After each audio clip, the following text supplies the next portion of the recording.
The moment. Victoria Ashford walked into Damian Blackwood's office without knocking. She already knew she was making a mistake. He was on the phone, standing with his back to her, one hand braced against the floor-to-ceiling window that overlooked the gray sprawl of Chicago, 42 stories below. The city looked small from up here. Everything looked small when you were Damian Blackwood. He didn't turn around. Tell Reyes if the shipment is late again. I won't be sending another warning. A pause. I don't repeat myself. He ended the call, still didn't turn. Miss Ashford. His voice was flat, unhurried, the way a man speaks when he's never once been caught off guard in his life. You have 30 seconds to explain why you walked into my office without my assistant's clearance.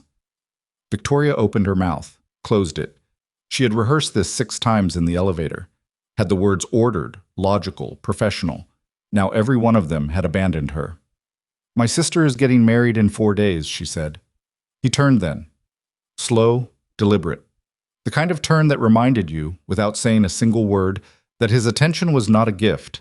It was a calculated decision.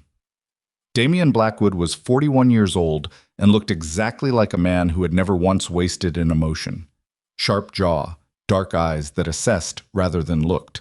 A charcoal suit that probably cost more than most people's monthly rent. There was a scar along his left jawline, thin and pale, that he'd never explained and nobody had ever been bold enough to ask about. He said nothing, just waited. Victoria pressed forward. My family is... They're traditional. My mother has been trying to marry me off since I turned 30. I'm 34 now and she treats every holiday like a military campaign. She paused. They're going to spend the entire wedding weekend asking me why I'm still alone, setting me up with my cousin's friends, suggesting I'm too focused on work to be... She stopped herself. I need someone to come with me, as my fiancé. The silence that followed was the kind that had texture. Damian set his phone face down on the desk. He pulled out his chair, sat, and looked at her the way a man looks at a contract he's already found 7 problems with. You're asking me, he said, to pretend to be engaged to you. For 1 weekend. At a family wedding. On Lake Michigan. The resort's actually very nice. I've seen the... Miss Ashford. She stopped. You have been the CEO of Blackwood Architecture for 3 years, he said. You run 11 active projects, manage a staff of 62, and last quarter you brought in $4.3 million above projection. He folded his hands on the desk. You are not a woman who asks for help. No, she said. I'm not. So whatever is actually driving this request, he tilted his head slightly, must be significant enough that you decided to humiliate yourself in front of me. The word landed clean and sharp. Victoria felt the heat move into her face and willed it back down. She had known this man for 3 years. She had presented him with quarterly reports, sat across from him in board meetings, argued with him twice about design decisions he had no business overriding. She had never once let him see her rattled. She was rattled now, and they both knew it. It's not humiliation, she said, keeping her voice level. It's a business arrangement. You need your public image managed. I manage it. This is 1 weekend, a minor social performance, and in return, I won't charge you for the 60 hours of unbillable overtime my team put into the Lakeshore North pitch that you decided not to use. Something shifted behind his eyes. Not quite amusement. Something more dangerous. Interest. That's a negotiation, he said. Yes. He studied her for a long moment. Then he reached forward, opened the slim folder on his desk. Her quarterly projections, she realized. He'd already been reviewing them before she walked in, and closed it again without looking at it. 4 days, he said.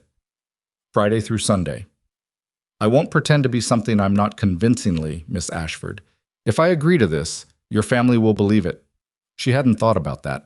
She pushed past it. That's the point. Is it? It wasn't a question. Will you do it or not? He looked at her one more time, that slow, measuring look that had probably made grown men reconsider entire life decisions. Send me the details, he said. I'll have my team review the logistics. Victoria didn't let herself exhale until she was back in the elevator. She should have known the moment he said logistics. Normal people going to a wedding weekend didn't have logistics. They packed a bag, maybe ironed a shirt, They certainly didn't arrive on Friday morning with a background briefing document that her assistant, Maria, stared at for a full 30 seconds before handing to Victoria with an expression of pure bewilderment. He had his people put together "Is this a dossier on your family?" Victoria took it, flipped through. 8 pages.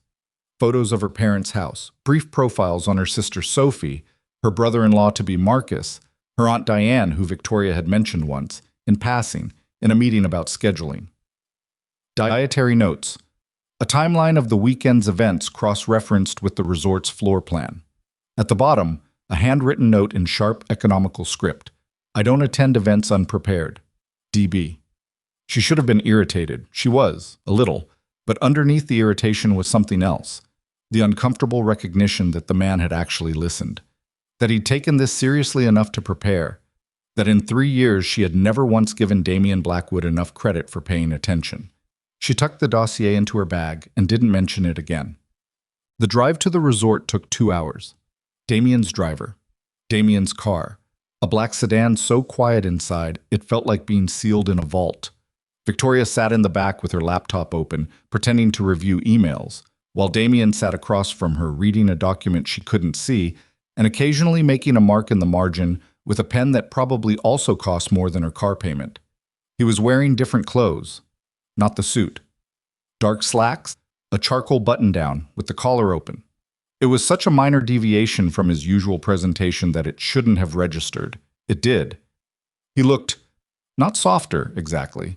More like the edge had been slightly redirected, still sharp, just pointed somewhere she hadn't expected. Your sister's name is Sophie, he said, without looking up from the document. Yes. She's 26. 27 next month. He made a note. The groom, Marcus Chen. You like him? Victoria glanced over. I do, actually. More than you expected to. She closed the laptop slightly. How did you get that from a one-line profile? You said it in a meeting 8 months ago. You told Maria the catering contract for the Meridian project reminded you of the venue your sister's fiancé had picked, and you used the phrase surprisingly good taste. You were smiling when you said it. He finally looked up. I noticed things. She didn't have a response for that. She opened her laptop again. She made a mental note, for the 3rd time in 3 years, to be more careful about what she said in front of Damian Blackwood. The resort appeared around a bend in the road with the particular drama of a place that knew exactly what it looked like. White stone and timber, perched on the lake's edge, all glass and clean lines, and the kind of landscape architecture that made you feel, against your better judgment, like things might be okay. The lake beyond it was the dark, cold gray of early October, restless with small whitecaps. Victoria had barely stepped out of the car before her mother was there. Eleanor Ashford was 61 years old, 5'3", and possessed a will that had survived 4 children, 2 recessions, and a kitchen renovation that had taken 3 years longer than anyone had promised. She had her arms around Victoria before Victoria had fully found her footing, and then she pulled back to look at her daughter with the focused maternal assessment of a woman who noticed everything and stored all of it for later use. You look tired, Eleanor said. Hello, Mom. You always look tired. Are you sleeping? I sleep fine. You don't eat enough either, I can always tell. And then Eleanor's eyes moved past Victoria to the man who had come around the car behind her, and whatever she'd been about to say about nutrition dissolved completely. Eleanor Ashford stared. Damian Blackwood stood beside a black sedan on the driveway of a lakeside wedding resort, holding Victoria's garment bag like he'd been asked to hold it, and simply had, because when Damian Blackwood decided to do something, he did it without half measures. He was looking at Eleanor with a calm, direct expression that contained, Victoria noticed with slight alarm, exactly the right amount of warmth. Not too much, not performative, just present. Mrs. Ashford, he said. He extended his hand. Eleanor took it, shook it. Her eyes moved to Victoria with an expression that said, quite clearly, and without any words at all, You have been holding out on me for a very long time. Damian, Victoria said, my mother, Eleanor. It's wonderful to finally meet you, Eleanor said, still holding his hand. Victoria has told us so. She stopped, recalibrated. Well, she doesn't tell us much. But the fact that you're here tells me plenty. The feeling is mutual, Damien said. And then, Victoria would think about this later, the specific way it happened. He glanced back at Victoria with an expression she had never once seen on his face in 3 years of working together. Easy, almost fond. The look of a man who was exactly where he wanted to be. It was a performance. She knew that. It was also the most unsettling thing she'd ever seen him do.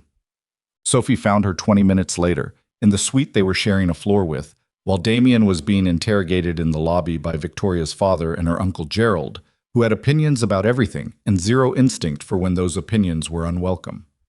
Sophie threw both arms around Victoria with the full-body enthusiasm of someone who had not learned, in 27 years, to dial it back. "He is not what I pictured," Sophie said into Victoria's shoulder. "What did you picture?" "I don't know. Older? You always date men who wear fleece." "I don't always—" "The architect, the consultant, that guy from the museum board, what was his name? Daniel. Daniel wore fleece to your company holiday party, V." Victoria pulled back. "Damien is my employer technically. This isn't— It's complicated." Sophie looked at her with the particular expression younger siblings deploy when they believe they understand something better than you do. "He carried your garment bag. He was standing closest to it. He carried it like he wanted to carry it." Sophie sat on the edge of the bed.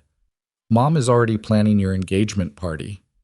Sophie, in her head, she's not going to say it out loud for at least 48 hours. She has more restraint than that. But I've seen that look before. That was the look she had when she realized Marcus was going to propose. Sophie tilted her head. "How long have you been together?" The lie came out smoothly. They had agreed on the drive up, 4 months, kept private because Victoria didn't discuss her personal life at work. Gradual. Organic. Nothing that would require too much fabricated detail. 4 months, Victoria said. Sophie nodded slowly. Then, "Why does it feel like longer?" Victoria had no answer for that. Dinner was the first real test. The Ashford family at a table was a specific, structured chaos. Eleanor managing the food conversation while simultaneously tracking every side conversation happening within earshot.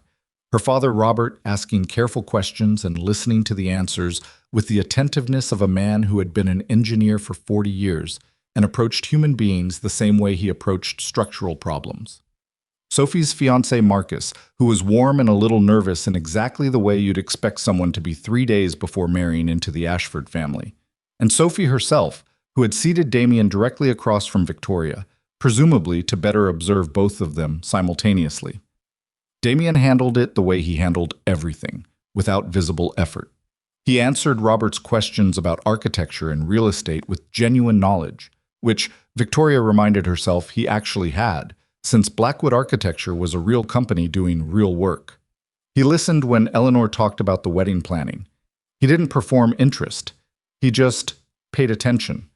At one point, her Uncle Gerald said, across the table, "So you're the man who finally tamed our Victoria," and laughed at his own joke with the confidence of someone who believed all his jokes were good. The table went slightly quiet. The particular quiet of a family accustomed to Gerald, waiting to see how a newcomer would receive him. Damien looked at Gerald for a moment, then, "I don't think taming is the right frame." His voice was easy, conversational. "She runs a company better than most men I've met. The goal isn't to change that." Gerald blinked. Robert made a small sound that might have been approval. Eleanor was looking at Damien with an expression that had shifted from warm to something more genuine, evaluation. The kind of evaluation that meant she was taking him seriously.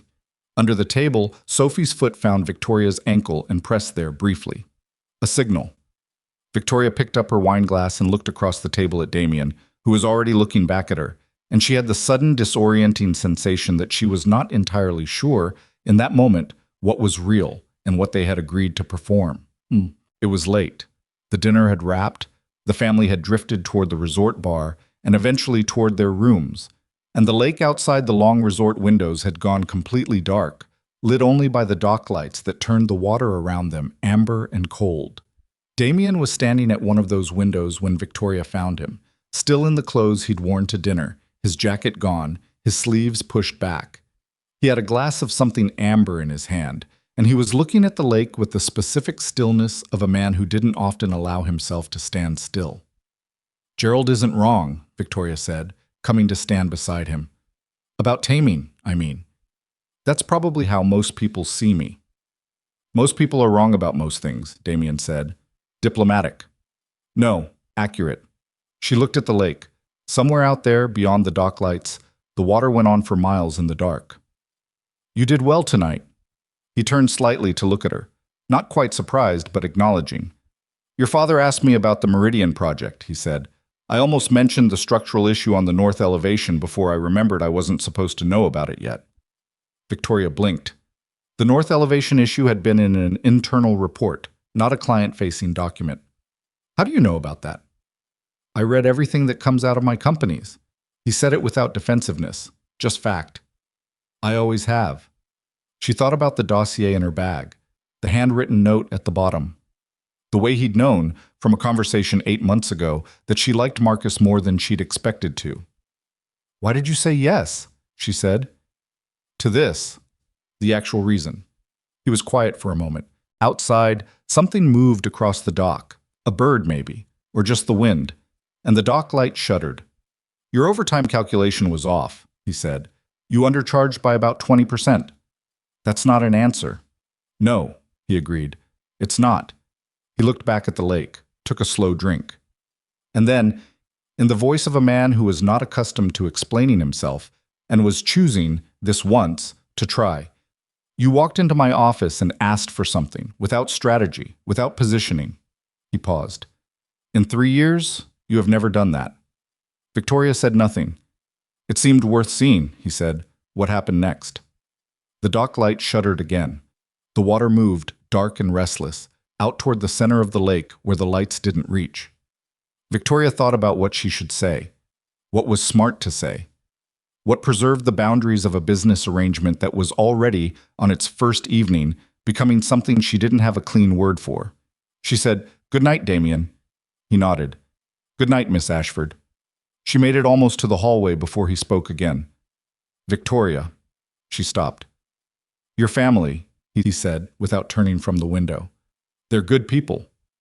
It was such a simple thing. She didn't know why it landed the way it did, somewhere between the ribs, with a kind of quiet weight.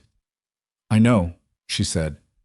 She went to bed and lay in the dark for a long time, listening to the lake shift against the dock pilings 40 feet away, thinking about a man who read everything and noticed everything and had apparently, at some point in 3 years, started paying attention to her. She told herself it didn't matter. She told herself that twice more before she fell asleep. She woke up at 5:43 in the morning because the lake made a sound she didn't recognize. Not a bad sound, just unfamiliar. A low, rhythmic pressure against the dock pilings, like the water was testing something. Victoria lay still for a moment with her eyes open in the gray pre-dawn, listening to it, and then she heard something else.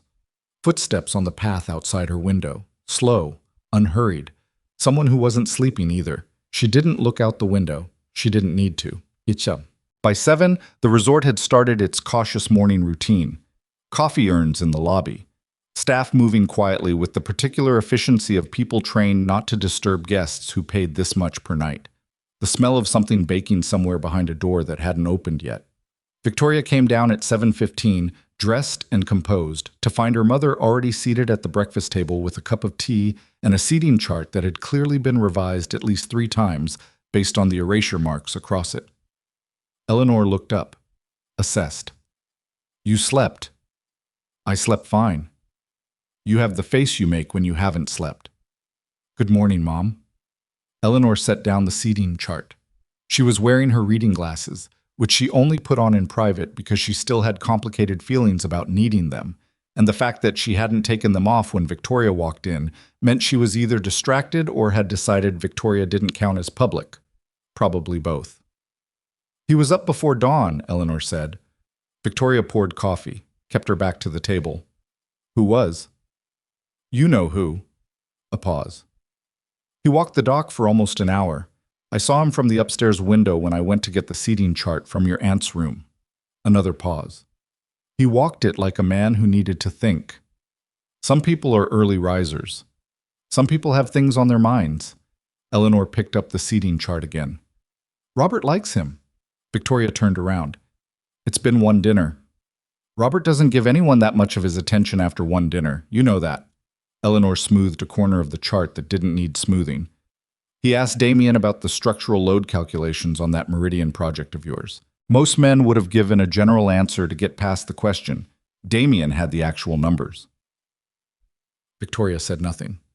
That's either a man who's very serious about your work, Eleanor said without looking up, or a man who's very serious about you. Either way, your father respects it. Victoria sat down across from her mother and picked up her coffee with both hands and said, with the particular calm of someone having a feeling they've decided not to have, "Don't start planning anything." Eleanor looked up over her reading glasses. "I'm simply observing." "Mom, I'm not planning anything." "Mom, I've barely thought about it."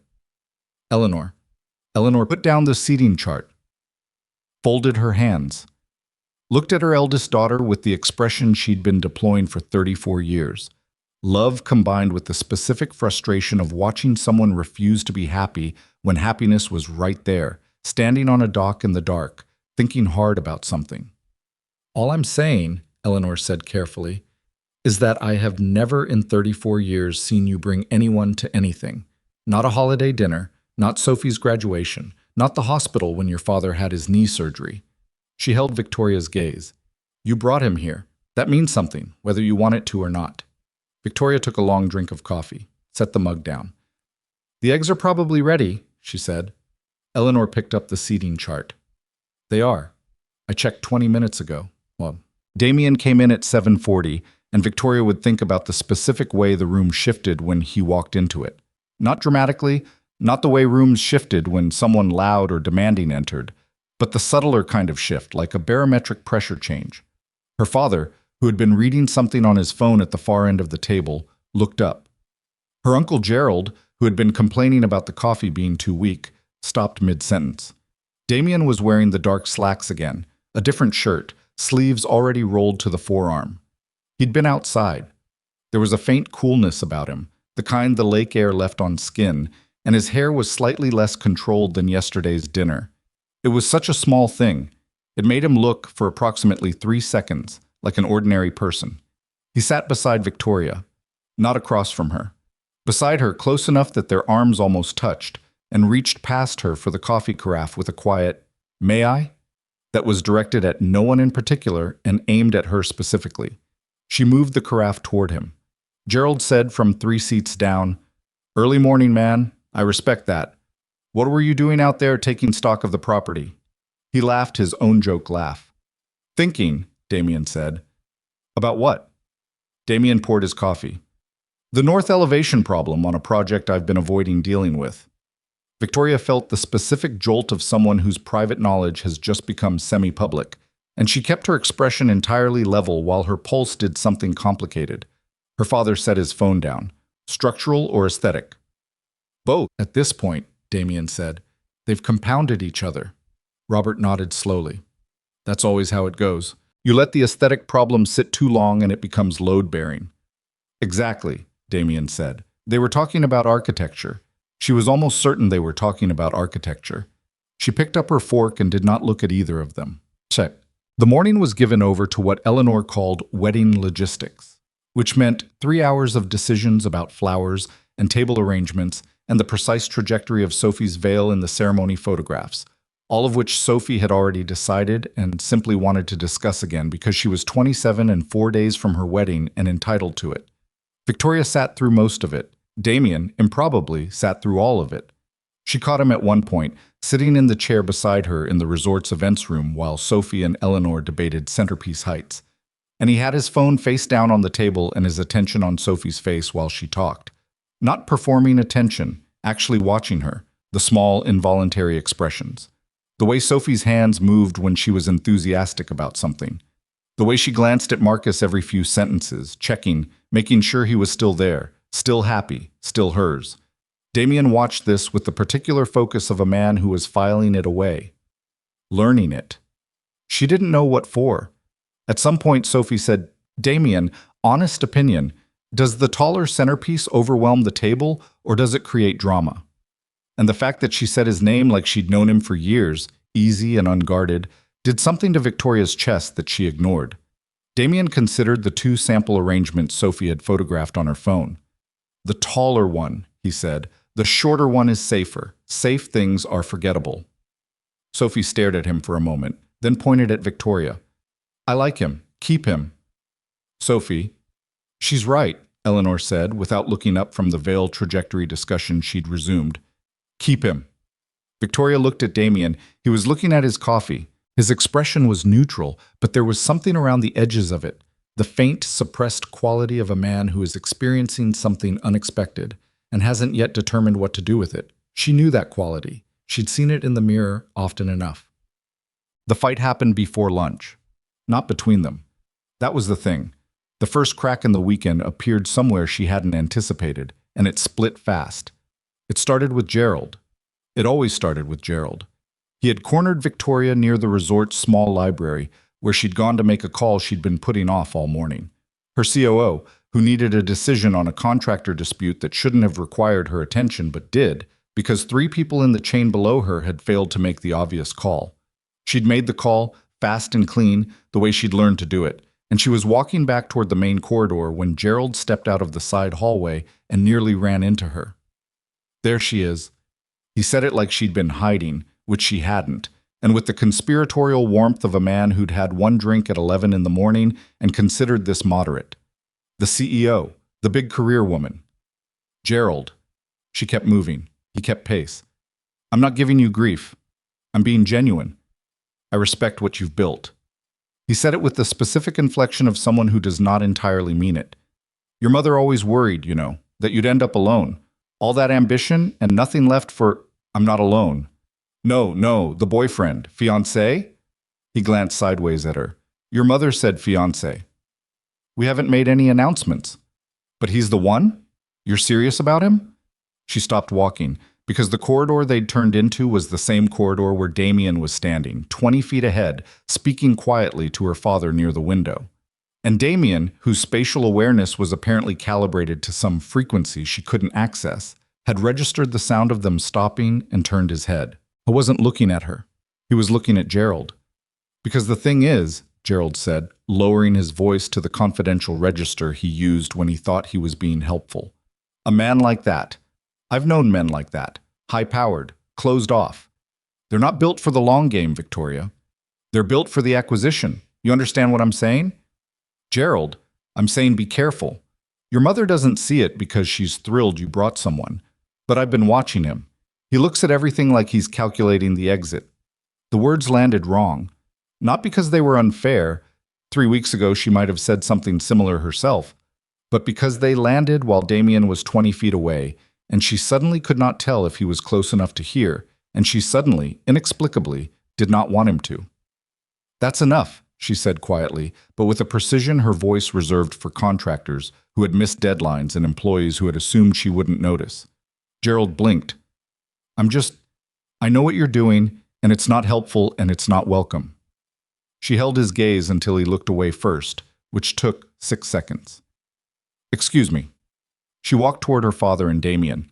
When she reached them, Damien glanced at her face, once, quickly, and didn't ask. He just shifted his weight slightly so she was beside him, rather than arriving at the edge of a conversation, and her father said something about the dock and whether the fishing was still good this time of year, and she nodded and let the subject change and breathed. Later, when her father had gone, Damien said, "What did he say?" "Nothing." "Victoria." She looked at him.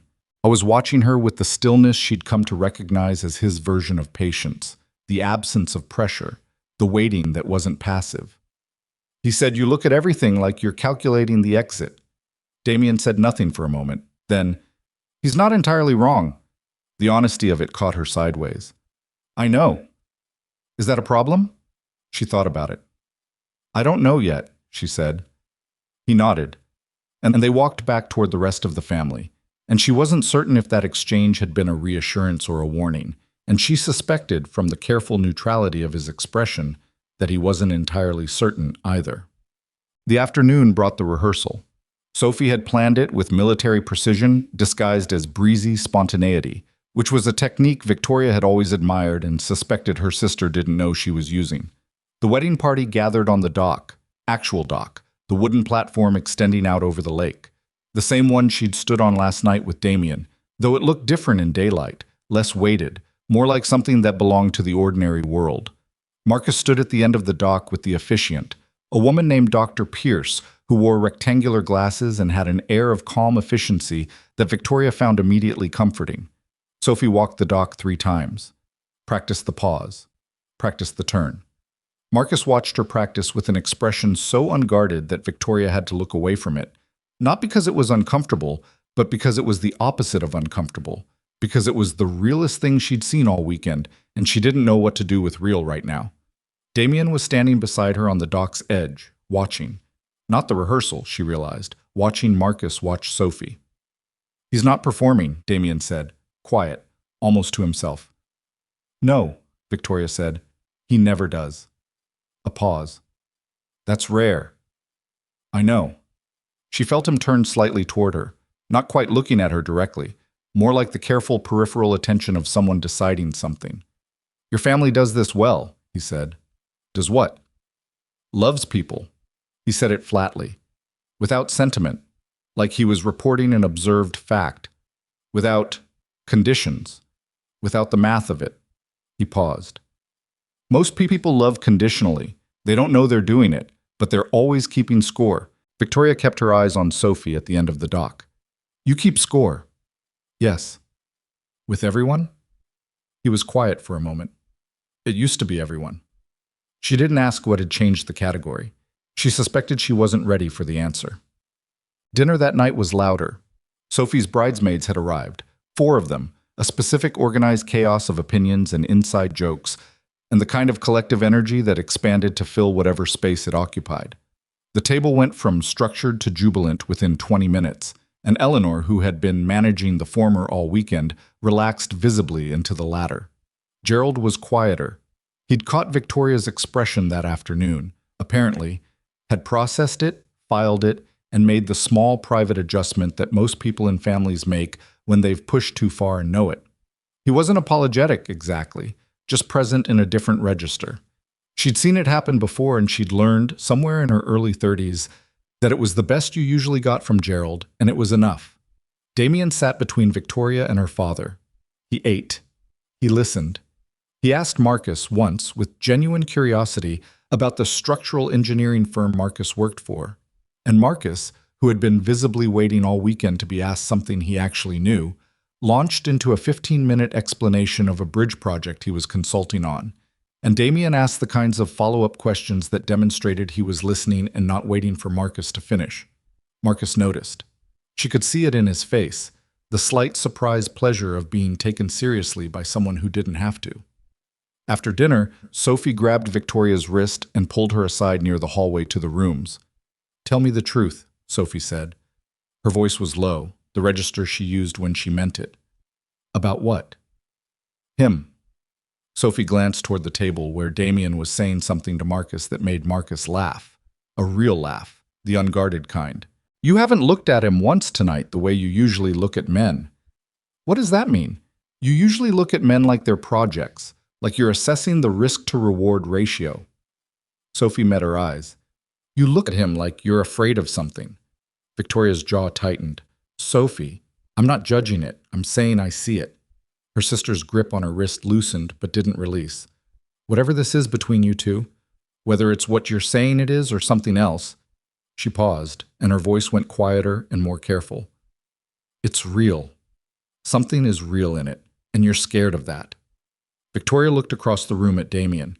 He had turned slightly, was answering something her father had said, and in the lamplight of the resort dining room he looked like a man in the middle of something he hadn't planned for. Something had shifted in the line of him, in the shoulders, in the angle of his jaw. Less armored, not soft, just less defended. "I'm not scared," Victoria said. Sophie let go of her wrist. "Okay," she said gently, the way she said things when she'd decided to let you believe yourself for now. It was after 10 when the evening finally released them. The bridesmaids had claimed the resort bar with Sophie at the center, and the older members of the family had folded into their rooms by degrees. Eleanor last of all, who had lingered at the table straightening things that didn't need straightening until Robert came back and put his hand on her shoulder. And she went. The lobby was quiet. Most of the lights had dimmed to their after-hours setting, lower, amber-toned, the kind of light that made everything look like a decision you made a long time ago that you're only now catching up with. Damien was sitting in one of the lobby chairs near the window. He wasn't reading. He wasn't on his phone. He was just sitting there with his elbows on his knees looking at the floor, and he looked tired was the word, but it wasn't the right word. He looked like a man who had been carrying something heavy for so long that he'd forgotten it was heavy until he sat down. Victoria stopped. She should have kept walking. She knew that. "You should sleep," she said. He looked up. His eyes were sharper than the rest of him, still calibrated, still attentive, even when everything else had dropped its guard. "So should you." "I'm going." "Sit down for a minute." She sat. She didn't know why, or she knew why and was choosing not to examine it. The lobby was quiet enough that she could hear the lake from here, distant and rhythmic, pressing itself against the dock she could see through the far window. "My father," Damien said, after a moment. Not a preamble, just a beginning. She waited. "He ran the syndicate for 22 years before he died. He said it the way he'd said it in the car. Flat, factual, the way you say things you've made your peace with. Or decided to pretend you've made your peace with. I was 19 when I understood what that meant, what he'd built, what it cost." A pause. "I didn't want it. But you took it. There was no one else who could hold it together without it fracturing into something worse." His jaw moved. "That's what I told myself. For 22 years, that's what I told myself." Victoria looked at his hands, clasped together, loose between his knees. The hands of a man who had signed decisions she would never know about and wouldn't want to. "Is it still true?" she said. He was quiet for a long time, long enough that the lobby settled another degree into its nighttime quiet, and a staff member passed through the far corridor and disappeared, and the lake kept pressing against the dock with its patient, indifferent rhythm. "I don't know anymore," he said. It was the most honest thing he had ever said in her presence. She felt the weight of it. The specific vulnerability of a man who had answered questions with certainty for 2 decades and had just answered one with doubt. She should say something neutral, something that preserved the distance, preserved the arrangement, preserved the clear and useful fiction that this weekend was a performance and they both knew where the edges were. Instead, she said, "My company, Blackwood Architecture." She watched his hands. "I knew when I took the job that you weren't just a real estate investor. I'm not naive. I knew the edges of what I was agreeing to." He went very still. "I've never asked you about it," she said, "because asking would have made it real in a way I couldn't manage and still do my job. And I'm good at my job. I needed to stay good at my job." She looked up at him. "But I'm sitting here and you're sitting here, and I think we're past the point where we can both pretend the edges don't exist." He looked at her. Something moved through his expression. Not surprise, but the thing after surprise, the recalibration. "What are you saying?" he said quietly. "I'm saying—" She stopped, restarted. "I'm saying I came into this weekend with a plan. A clean, limited plan. And somewhere between the dock last night and dinner tonight, the plan stopped being clean." The lobby hummed with its low amber light. Outside, the lake moved. Damien said nothing for a moment. Then he reached forward, picked up the glass of water on the table beside his chair that he hadn't touched, set it down again without drinking from it. "There are people," he said carefully, "who would use you to get to me." "I know." "Not abstractly, specifically. There are 3 men in Chicago right now who would see a woman in my life as a—" He paused, finding the right word, and she could see him working for it, choosing precision over ease, as a vulnerability to exploit. "I understand." "Do you?" Not accusatory, genuinely asking. "I've run a company in a complicated industry for 3 years," she said. "I know what exposure looks like." He looked at her. A long, measuring look, and then underneath it something shifted. The specific shift of a man who has spent his life calculating risk and has just calculated a different kind. "I don't know how to do this carefully," he said, "whatever this is." "Neither do I." "That's not reassuring." "No," she agreed. "It isn't." The silence between them had a different quality now. Not the professional quiet of two people with a boundary between them, but the precarious, unsteady silence of two people who have just acknowledged that the boundary has been moved, and neither of them moved it on purpose, and neither of them is moving to put it back. Victoria stood, because if she didn't stand now, she wouldn't, and she knew it. "Get some sleep," she said. He looked up at her. He didn't say goodnight. He didn't say anything. He just looked at her with those dark, calibrated eyes, and in them she saw the one thing she had never once expected to see there: uncertainty. Not weakness, not doubt about the world or his place in it, uncertainty about her, about what she meant, about what came next. She walked to the elevator and pressed the button and stood with her back to the lobby and didn't look back. And the doors opened and she got in and they closed behind her. And it was only when she was alone in the small mirrored box rising between floors that she realized her hands were shaking. Not from fear. She knew fear. She knew the tight, cold quality of it, the way it organized itself in the chest and made every decision feel like a corridor with walls closing in. This was not that. This was something she didn't have a practiced word for, something warmer and more precarious, something that moved in the chest, not like a closing, but like an opening, like a door going the wrong way, like something that had been shut for a long time, making the sound of coming unlocked. The elevator reached her floor. She stepped out, walked down the corridor, put her hand on her room door. Behind her, at the end of the hall, the window looked out over the dock and the water, and on the dock, she could see without looking. She could feel it, the specific weight of his presence, that he had walked out again. Standing at the dock's edge in the dark, not thinking about the north elevation, not thinking about the syndicate or Chicago or the three men who knew how to use a person as a lever, thinking about her. She put her key card against the lock. The light went green. She opened the door and did not look back and walked inside, and the door clicked shut behind her with the soft, final sound of a decision being made. Not yet, not tonight, but irrevocably, the kind of not yet that means the question has already been answered, and they are both simply waiting for the moment when the answer becomes impossible to pretend they don't know. She woke at 3 a.m. to her phone vibrating against the nightstand. Not a call. A message. From a number she didn't recognize, with a Chicago area code she didn't know, and 4 words that erased every trace of sleep from her body in the time it took to read them. "We know who he is." Victoria sat. The room was dark. The lake was doing its patient thing against the dock. Her thumb hovered over the screen. A second message came before she could decide anything. Victoria Ashford, CEO, Blackwood Architecture, salary $380K. Sister's wedding, Harborview Resort, Lake Michigan. "We've been watching you for 6 weeks. She got out of bed. Her hands were not shaking this time. That was the thing she noticed. The shaking from last night was gone, replaced by something colder and more structural. A stillness that was not calm, but was the thing the body does when panic is too expensive and clarity is the only option left. She pulled on clothes in the dark, didn't turn on the light, stood at the window for a moment and looked at the dock, the lake, the dark water that didn't know about any of this and didn't care, and then she went into the corridor and walked 3 doors down and knocked. Damien opened the door in 14 seconds.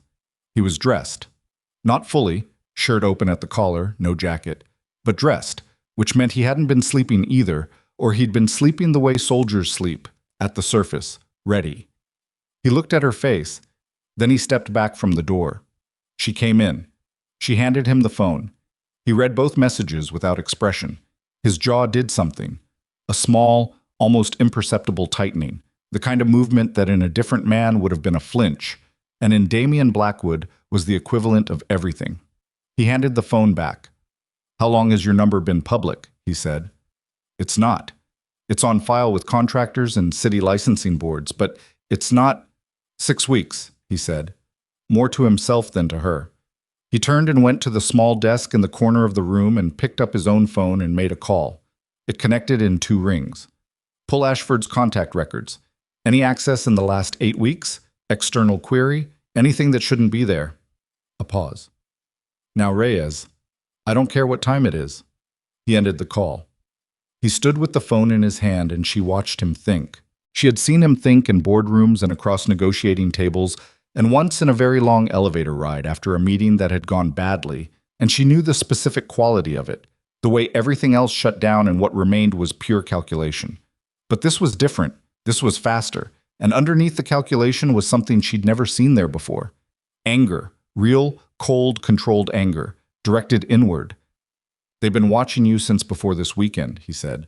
"Since before 6 weeks ago is when I made the decision to reduce Castellano's cut of the port distribution." He set his phone down.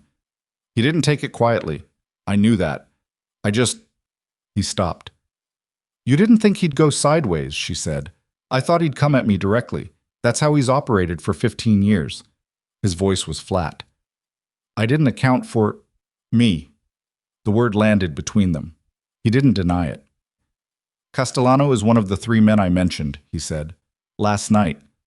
"Yes." She sat down on the edge of the chair near the desk because her legs had decided to weigh more than usual. "So when you said there were people who would use someone in your life against you, I wasn't speaking abstractly." He turned to look at her fully. "I should have told you more specifically. I should have—" He stopped again. "I made a calculation." "What kind?" "I calculated that this weekend was contained, short enough to be low risk. I calculated that Castellano would make his move in Chicago, not here." His jaw tightened again. "I was wrong." Victoria looked at her phone, at the 2 messages sitting on the screen with their quiet, catastrophic weight. "What does he want?" she said. "To demonstrate that I have a vulnerability. To show the other captains." He sat on the edge of the desk. "In the organization, if you have something you'd protect, something outside the business, something personal, it's a weakness. It changes how people calculate you." He paused. "For 22 years, I haven't given anyone that." She understood what he was saying. She understood it with the specific clarity that comes at 3 in the morning when a situation has stripped away every comfortable layer. "Until now," she said. He didn't answer. He didn't need to. A third message arrived at 3:47. It was a photograph. Victoria at the dinner table. Laughing at something Marcus had said, she remembered the moment, remembered the exact joke, something about the bridge project's procurement timeline. She was laughing, and Damien was beside her, and he was looking at her with an expression she hadn't known he was wearing, an expression that was not the careful, managed attention he deployed in professional settings, but something else, something that had no business being on the face of Damien Blackwood. Underneath the photograph, a message. "Beautiful family dinner. Shame if something interrupted the wedding." Her hands went cold. Damien took the phone from her without being asked, looked at the photograph for a long time. His face was very still, completely still. The kind of stillness that is not the absence of emotion, but emotion under enormous practiced pressure. He set the phone face down on the desk. "They won't touch the wedding," he said. "You don't know that. Castellano is a businessman. Disrupting a civilian wedding creates exposure he doesn't want. This is a message, not an action." "You're certain?" He looked at her. "No," he said. "I'm not certain." That honesty again. The second time in 12 hours he'd answered her with doubt instead of confidence, and each time it landed heavier because she'd spent 3 years watching him perform certainty like it was the only language he spoke. "Then what do we do?" she said. He picked up his phone, made a second call. This one was longer. 4-5 minutes of instructions delivered in a voice so low and specific that she caught fragments only. Names she didn't recognize. An address in Chicago she didn't know. The word containment used twice, the second time with an emphasis that changed its meaning. When he ended the call, he sat down fully in the desk chair and looked at the floor. "I have people moving," he said. "By morning, we'll know the extent of what Castellano has." "And if it's more than 2 text messages and a photograph?" He didn't answer immediately. She watched him work through it, watched the calculation, the assessment, the particular discipline of a man who has had to make decisions with bad information in bad conditions for most of his adult life. "Then I handle it," he said. "From here? At my sister's wedding?" "I'm not leaving." She stared at him. "Damien, I'm not leaving you here without—" He stopped. Reset. "I'm not creating a situation where you're isolated. If Castellano is watching, the moment I disappear from this location, the picture changes." She understood the logic. She hated the logic. She understood it anyway. "You should have told me," she said. "I know. Before we came here. Before I brought you into—" She gestured at nothing. at everything, at the resort and the family down the hall and the wedding that was happening in less than 48 hours, before any of this had a chance to become real. I know, he said again. Stop saying that. He looked up at her. What do you want me to say? I want you to tell me it's going to be fine. I don't know that. Then lie to me. Her voice cracked on the last word, the smallest fracture, and she hated it. She pressed her lips together and breathed through her nose, and did not look away from him because looking away would feel too much like losing something. He stood up. He crossed the room in 3 steps and stopped in front of her, close enough that she could see the details she usually kept herself from cataloging.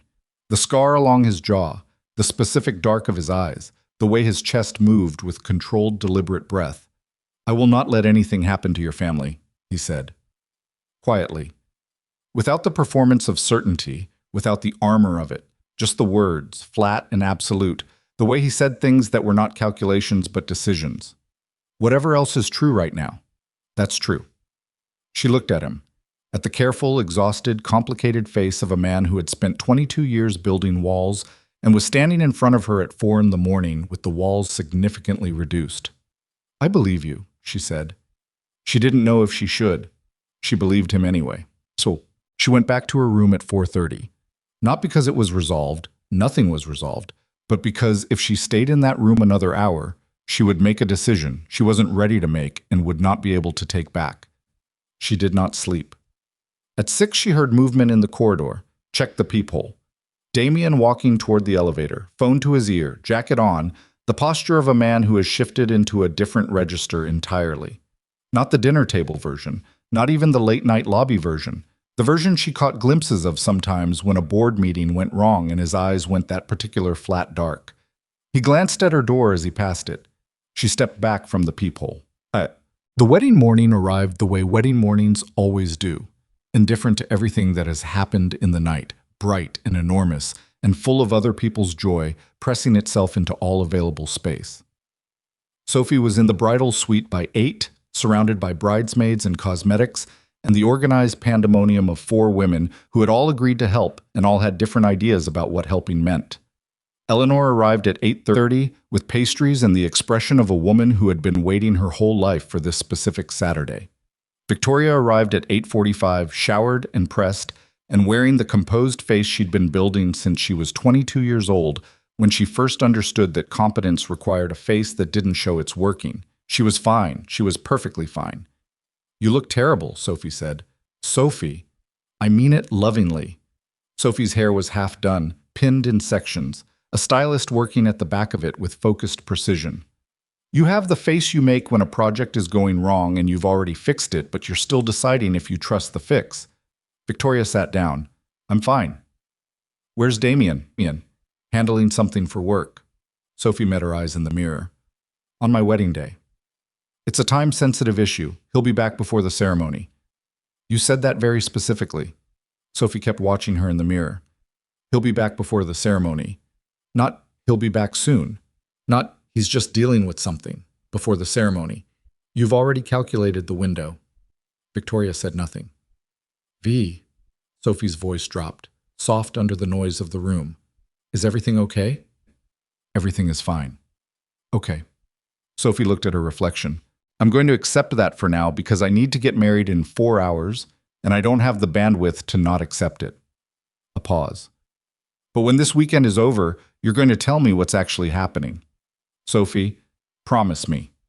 Victoria looked at her sister, at the half-pinned hair and the careful makeup and the eyes that were sharp under the wedding morning nerves, eyes that had known her for 27 years and were not fooled.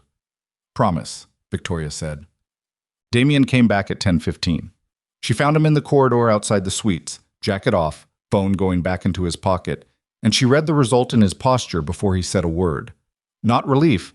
Damien didn't do relief, or if he did, he'd excised it, but a degree of settled tension, the specific quality of a situation that has been assessed and addressed and is now in a different category of manageable. Castellano's people are 2 men, he said, before she could ask. Reyes identified them last night. They're in a rental 40 minutes south. They haven't moved since 11 p.m. He paused. They're surveillance, not operational. This is exactly what I said. A message. You're sure now? Sure enough, he looked at her. How is Sophie? The question caught her sideways. She's fine. She's getting ready. She's happy. She studied his face. Why? Because that's what matters today, he said. Simple, flat, without apparent self-consciousness. Nothing that happened last night should touch today. She looked at him in the bright corridor light, the morning coming through the window at the end of the hall, and she thought about what she'd said to him at 4 a.m, I believe you, and about whether that had been a beginning or an ending or something else entirely that didn't have a clean word. Damien, later, he said. We should, later. He said it with such quiet, precise authority that she stopped, and then he did something she hadn't expected. He reached out and adjusted the collar of her jacket, a small, almost automatic gesture, the kind you make for someone without deciding to. He caught himself doing it, didn't pull back, just let his hand drop afterward with the deliberate stillness of a man who has decided not to undo a thing. Later, he said again. She went back to Sophie's suite. The ceremony was at 2. The dock had been transformed overnight. White chairs in rows, fabric that moved in the lake wind, the officiant at the end with her rectangular glasses and her efficient calm. The family assembled in the slow, expectant way of people who have been waiting for something and can now feel it arriving. Victoria stood in her place in the wedding party and kept her breathing steady and watched Marcus at the end of the dock. Marcus, who had the same expression he'd had all weekend, the unguarded one, the one that meant he was exactly where he wanted to be and wasn't hiding it and wasn't calculating anything. She had not cried at a wedding since she was 24, at a cousin's ceremony, and she had decided afterward that it was a younger person's response to something she now understood was not magic, but work, not destiny, but decision, not a feeling but a long sequence of ordinary days spent choosing the same person again. She was about to cry. She was absolutely not going to cry. The music started. Sophie appeared at the dock entrance in white, and she was smiling, and she was beautiful, and she looked down the long aisle of white chairs and lake wind and found Marcus at the end of it, and he found her. And the particular look that passed between them in that first moment of seeing was the kind of thing you cannot perform because there is nothing underneath it but the truth. Victoria breathed. From her position in the wedding party, she could see the assembled family. Her father, upright and quietly emotional. Her mother, holding a handkerchief she'd been gripping since she sat down. Gerald, to her surprise, looking at Sophie with an uncomplicated tenderness she'd never seen on him before. And at the edge of the row, because he was not in the wedding party, but had been seated as close as family, Damien. He wasn't looking at Sophie. He was looking at Victoria. Not the way he'd been watching her last night, or in the lobby, or in any of the careful peripheral attention she'd been cataloging all weekend. Directly.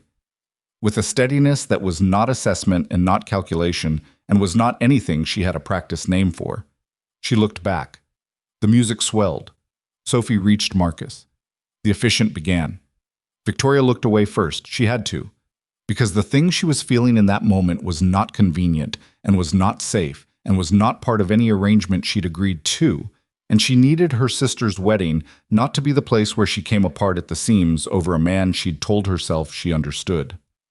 The reception was inside the resort's main hall, transformed with the taller centerpieces Sophie had insisted on, which looked, Victoria grudgingly admitted, exactly right. Drama without overwhelming, the right kind of extravagance. She thought of Damien saying, "Safe things are forgettable," and hated that she remembered it. The dinner. The speeches. Marcus's best man who was funny without trying too hard. Sophie's maid of honor who cried through her entire speech and apologized between sentences and cried more. Her father, brief and precise, who said 3 sentences about Sophie that were so exactly true that her mother had to reach for the handkerchief again. Victoria's phone buzzed once during the speeches. She glanced at it under the table. Unknown number again, different from the previous one. He's not what you think. Ask him about the Hargrove Building, 2019. She stared at the screen. Around her, her family laughed at something the best man had said. The speeches continued. She put the phone in her clutch. She did not look at Damien. Well, the dancing started at 8. She'd known it would come. Had known, since Sophie had told her the evening schedule 3 weeks ago, that there would be a first dance and then family and then open dancing, and she had constructed in the way she constructed everything, a plan. She would dance once with her father, and then she would manage the rest of the evening with the particular competent grace of a woman who knows how to be present without being exposed. She had not planned for Damien to be a good dancer. She should have. She should have seen it coming. The man had been professionally collected at a family wedding, had charmed her father and won over her sister and managed a crisis at 4 in the morning without losing his composure. Of course, he was a good dancer. Of course, he moved the way he moved through everything else, with a centered, unhurried precision that made it look like the room was accommodating him rather than the other way around. He didn't ask her. He simply extended his hand in the way of a man who has calculated that a question would give her the option to say no, and she took it because her body made that decision before her mind could intervene. The floor was not empty. Other couples moving around them, her father dancing with her mother near the center, Sophie and Marcus at the heart of it all. The room smelled of the flowers and the lake air through the open doors, and something else, the warm, gathered smell of a family that has been in one place long enough to mix into a single thing. Damien's hand was at her waist, the other held hers. He was not performing. She was not performing. The music was something slow and without lyrics. A choice Sophie had made. She remembered Sophie saying it was because she wanted to be able to hear the people she loved talking to each other without being interrupted by someone else's words. "The Hargrove building," Victoria said. She felt his hand tighten on hers. Not a flinch, a controlled response. "Where did you hear that?" he said. "Another message tonight, during the speeches." They were still moving, still dancing, from the outside. From her mother's vantage near the center of the floor, from Gerald's table at the edge, they would have looked exactly like what they were supposed to look like. Two people close, talking quietly, entirely absorbed in each other. "Who sent it?" "I don't know. Different number." "What did it say?" "That you're not what I think, and to ask you about the Hargrove building in 2019. The music continued. Damien moved them slightly toward the edge of the floor, away from the center, a subtle redirection she only noticed because she was paying attention to everything. "The Hargrove building," he said, "was a demolition project, 2019. The owner had defaulted on significant debt to a creditor who used our services for financial restructuring." He paused. "The building was demolished on a Tuesday morning in March. There was a structural engineer on record who signed off on the safety clearance. And? The building had residential units on the upper floors. The engineer's certification was obtained under pressure." His jaw moved.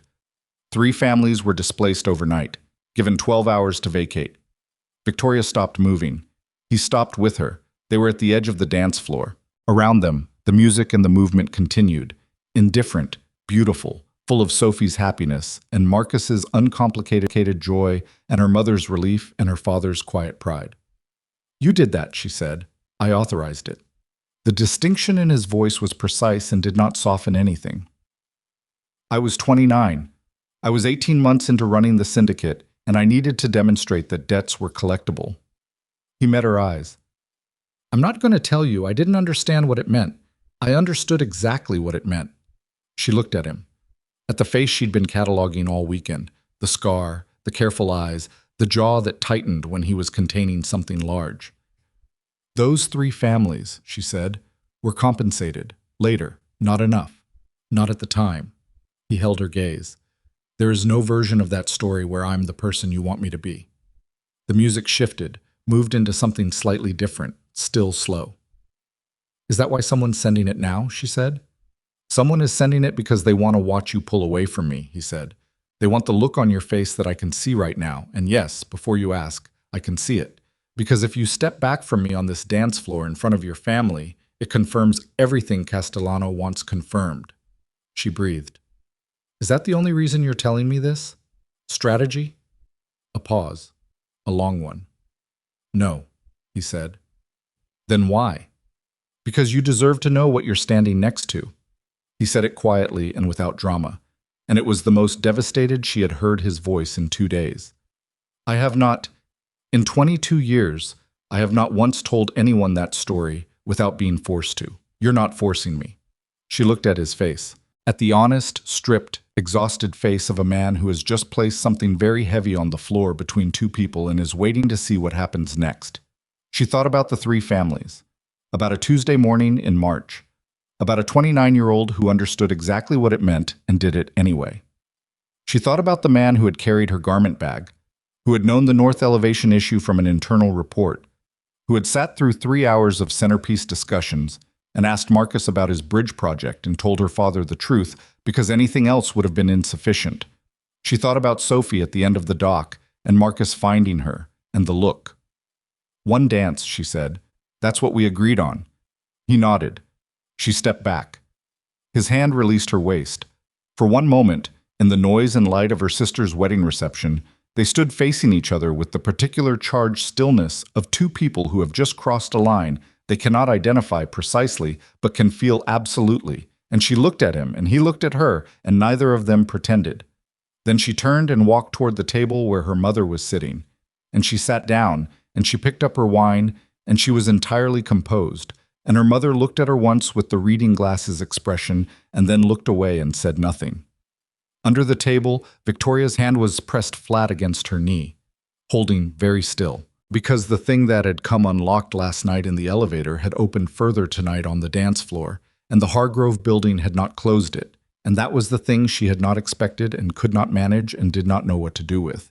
That knowing the worst of him had not made her want to step back, but forward. And she was 34 years old and had built an entire life on the architecture of good decisions.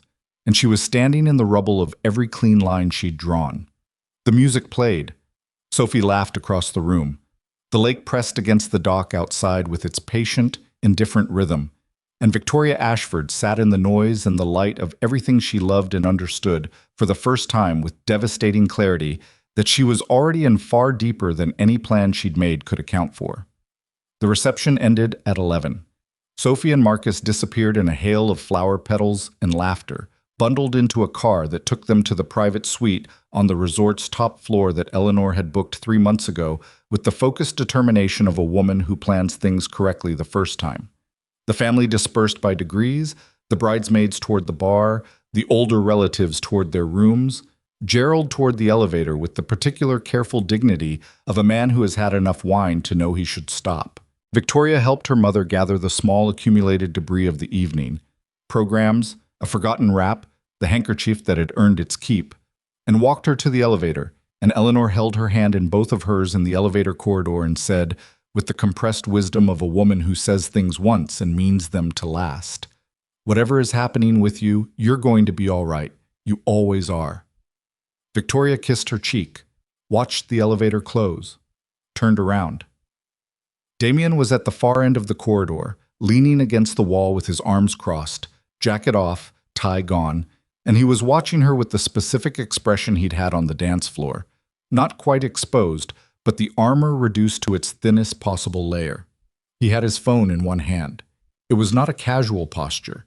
He was waiting, and he'd been waiting long enough that he'd settled into it, the way a man waits for something when he doesn't know whether it's coming. She walked toward him. He didn't move from the wall. "Tell me the rest," she said. "The rest?" "The Hargrove building was one. Tell me the rest of what I need to know." He looked at her for a long moment. "You sure you want that tonight?" "I'm sure I need it tonight." She held his gaze. "Because tomorrow we drive back to Chicago and this," she gestured slightly between them, "becomes a question I have to answer in a context where I'm your employee and you're my employer, and there are 62 people whose jobs depend on the decisions I make professionally. Tonight is the last time I can hear it outside that frame." He looked at the floor, then at her. Then he pushed off the wall. "Walk with me," he said. "Whoa." They went to the dock. Of course they went to the dock. The dock had been collecting their honesty all weekend, like a container built for exactly that purpose. 2 nights, 2 conversations. The water below doing its dark and patient work, while 2 people stood above it and said things they hadn't planned to say. It was cold. The October lake cold that had nothing gentle in it, the kind that moved through a jacket and kept moving. She crossed her arms over her chest. Damien stood a foot away from her at the dock's edge and looked at the water and began. He told her about the syndicate, the way you tell someone about a country you were born in and never chose, with the exhausted familiarity of someone who knows every road and has complicated feelings about all of them. He told her about his father, who had built the Blackwood operation from 3 neighborhoods in the South Side into something that covered distribution, protection, financial services of the kind that don't appear in any registry, and the specific infrastructure of fear that keeps organizations like that functional. He told her about being 19 and understanding what it was, being 21 and understanding he was being prepared to inherit it, being 26 when his father had a stroke in his office and looked up at Damien from the floor and said, with the clarity the dying sometimes achieve, "Don't let it fracture." He didn't say keep it running, Damien said. He didn't say protect it. He said don't let it fracture. His voice was level. Narrating, not performing. Because a fractured syndicate doesn't become nothing. It becomes 6 smaller things, each one meaner and less controlled and more willing to be reckless because none of them have the leverage to be careful. He paused. I've told myself that for 15 years. Do you still believe it? I believe it was true. He looked at the water. I don't know if it's still the right reason. She watched the side of his face, the scar, the jaw. The Hargrove building, she said. Were there others? Yes. How many? Decisions like that? 3. Similar, different details. He didn't flinch from it. Over 15 years of running this, those 3 are the ones I go back to. The ones where I knew the cost to someone else was real, and I made the call anyway because the organizational calculus required it. And the other decisions? Some I'd make again, some I wouldn't. Some I genuinely don't know. He finally looked at her. I'm not going to give you a clean accounting, Victoria. I can't. The books don't work that way. The wind off the lake was sharp and steady. She felt it move through her hair, cold against her scalp. The company, she said. Blackwood Architecture. It doesn't touch the other side. I built it clean because I needed something clean, because the other side doesn't, he stopped. It doesn't build things. She heard what was underneath that, heard the specific weight in the word build, in the pause before it, in the way his voice shifted. You needed something that wasn't destruction, she said. He didn't answer. He didn't need to. She looked at the lake, at the dark water moving in the darkness, the dock lights throwing amber circles that stopped at the edge of what they could reach and then went nothing. Her phone buzzed. She looked at it automatically, the reflex, and then stopped. Not a text this time. A call. Unknown number. She looked at it for 2 rings. Damien said, "Don't." She answered it. The voice on the other end was not what she expected. She'd been braced for something threatening. The register of the text messages, cold and deliberate. What she got instead was a man who sounded tired, Chicago accented, slightly nasal, the voice of someone in their 50s who had been awake too long and wasn't performing anything. Miss Ashford, I apologize for the hour. Who is this? My name isn't important. What's important is that Damien Blackwood is standing next to you right now, and in approximately 14 hours, he's going to drive back to Chicago and walk into a situation that his people haven't fully briefed him on. She kept her voice level. What situation? Carmine Castellano has called a sit-down, every captain in the Blackwood operation, Sunday evening. He's been building consensus for 3 weeks, quietly, the way Carmine does things. By the time Blackwood walks in that room, 6 of his 9 captains will have already committed to a transition of leadership. A pause. He's not going to be asked to step down. He's going to be told. Beside her, Damien was watching her face. She turned slightly and looked at him, and whatever he saw in her expression made something tighten in his jaw. Why are you telling me this? She said. Because the alternative to him knowing is him walking in blind, and I've dealt with Carmine Castellano for 11 years, and a man walking in blind to Carmine is a man who doesn't walk out making his own decisions. Another pause. He has people who should have told him this already. They didn't. That's its own problem. She looked at Damien. You said Reyes was handling Castellano. Damien took the phone from her. He listened. 30 seconds. His face went completely, absolutely still. Not the managed stillness she'd cataloged, but a deeper register, the kind of stillness that is the body's response to something that has just changed the shape of everything. When did you confirm the head count? He said. She couldn't hear the response. Who? A pause. That's not possible. Another pause. Longer. I've known Torres for 12 years. His voice had dropped to something barely above quiet, and it was the most dangerous sound she'd heard from him all weekend. You're certain? He ended the call. He stood at the dock's edge with the phone in his hand, and she watched him absorb it, watched the information move through him, The physical reality of a man processing betrayal at a scale that has physical weight. His chest moved. Once. Controlled exhale. Torres, she said, my head of operations. His voice was flat. 12 years. He was my father's man before he was mine. He paused. He's the one who runs my briefings. If Castellano has been building for 3 weeks and I didn't know, Torres controlled what you knew. Yes. The wind off the lake was harder now. She could feel the cold settling into her shoulders, her arms, but she didn't move. We need to go back to Chicago tonight, she said. Yes. Not tomorrow, tonight. He looked at her. You're not coming to Chicago. Damien, whatever happens tomorrow night is not… I know what it is, she held his gaze. I'm not suggesting I go to a sit-down with organized crime captains. I'm saying you can't drive to Chicago at midnight alone with a phone call's worth of information that your own people may have compromised. She held his gaze. You need someone in the car who isn't Torres. He looked at her for a long time.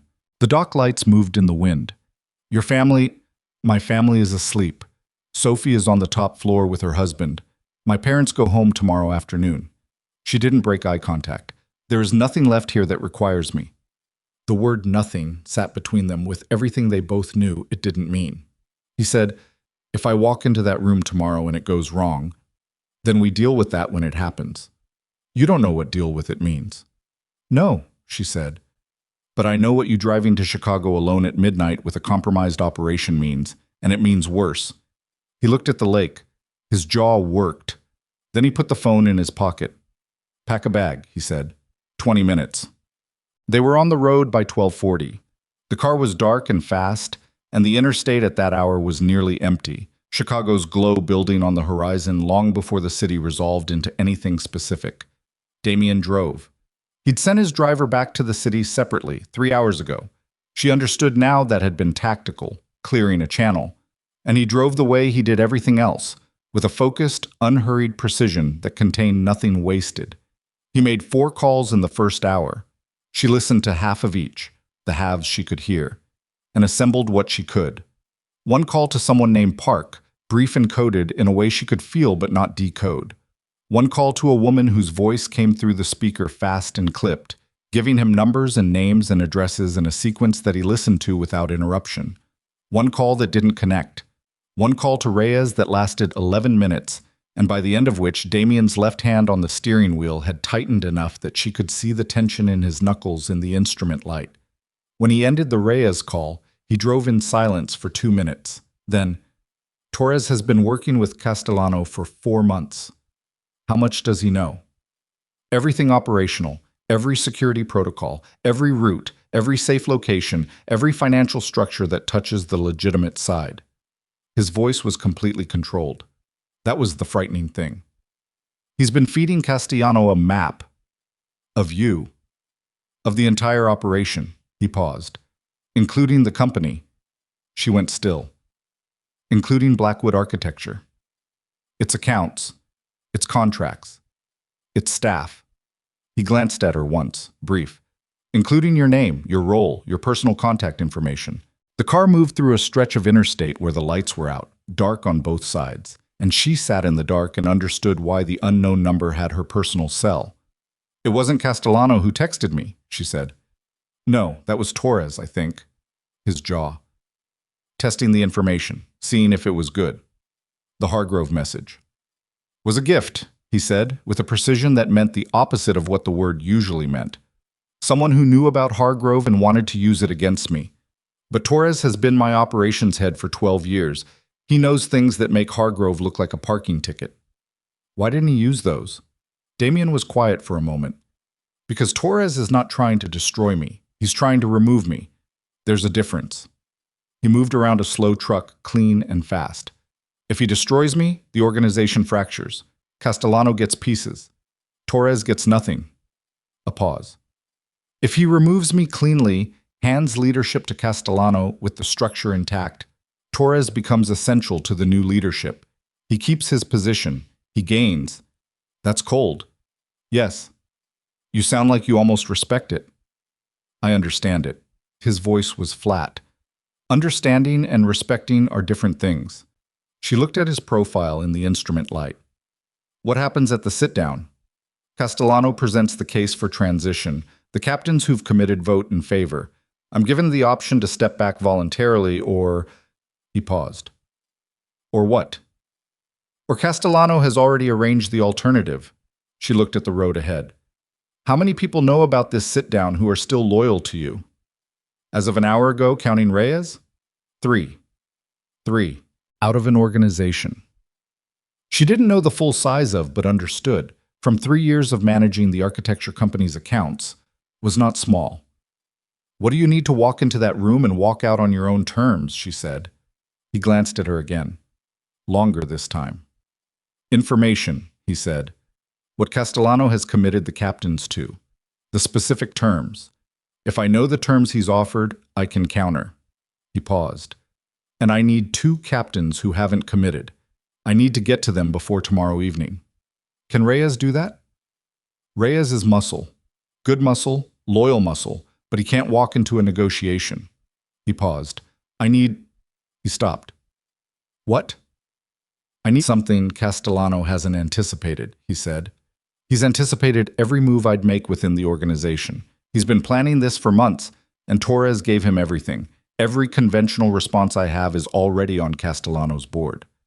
She thought about what he'd said on the dock, about his father, about a fractured syndicate becoming something worse, about needing something that wasn't destruction. The legitimate side, she said. He looked at her. Castellano wants the organization, she said. The criminal infrastructure. He's built his case around control of that. She turned in her seat slightly. What does he want with the legitimate business? The architecture company? The real estate holdings? The public-facing entities? He'd keep them. They're valuable as cover. I know. She pressed forward. But does he know how to run them? Does Torres? A pause. No. The architecture company has 4.3 million above projection last quarter because of the team I built and the client relationships I've managed for 3 years, she said. Those clients don't know Damian Blackwood. They know Blackwood architecture. They know me.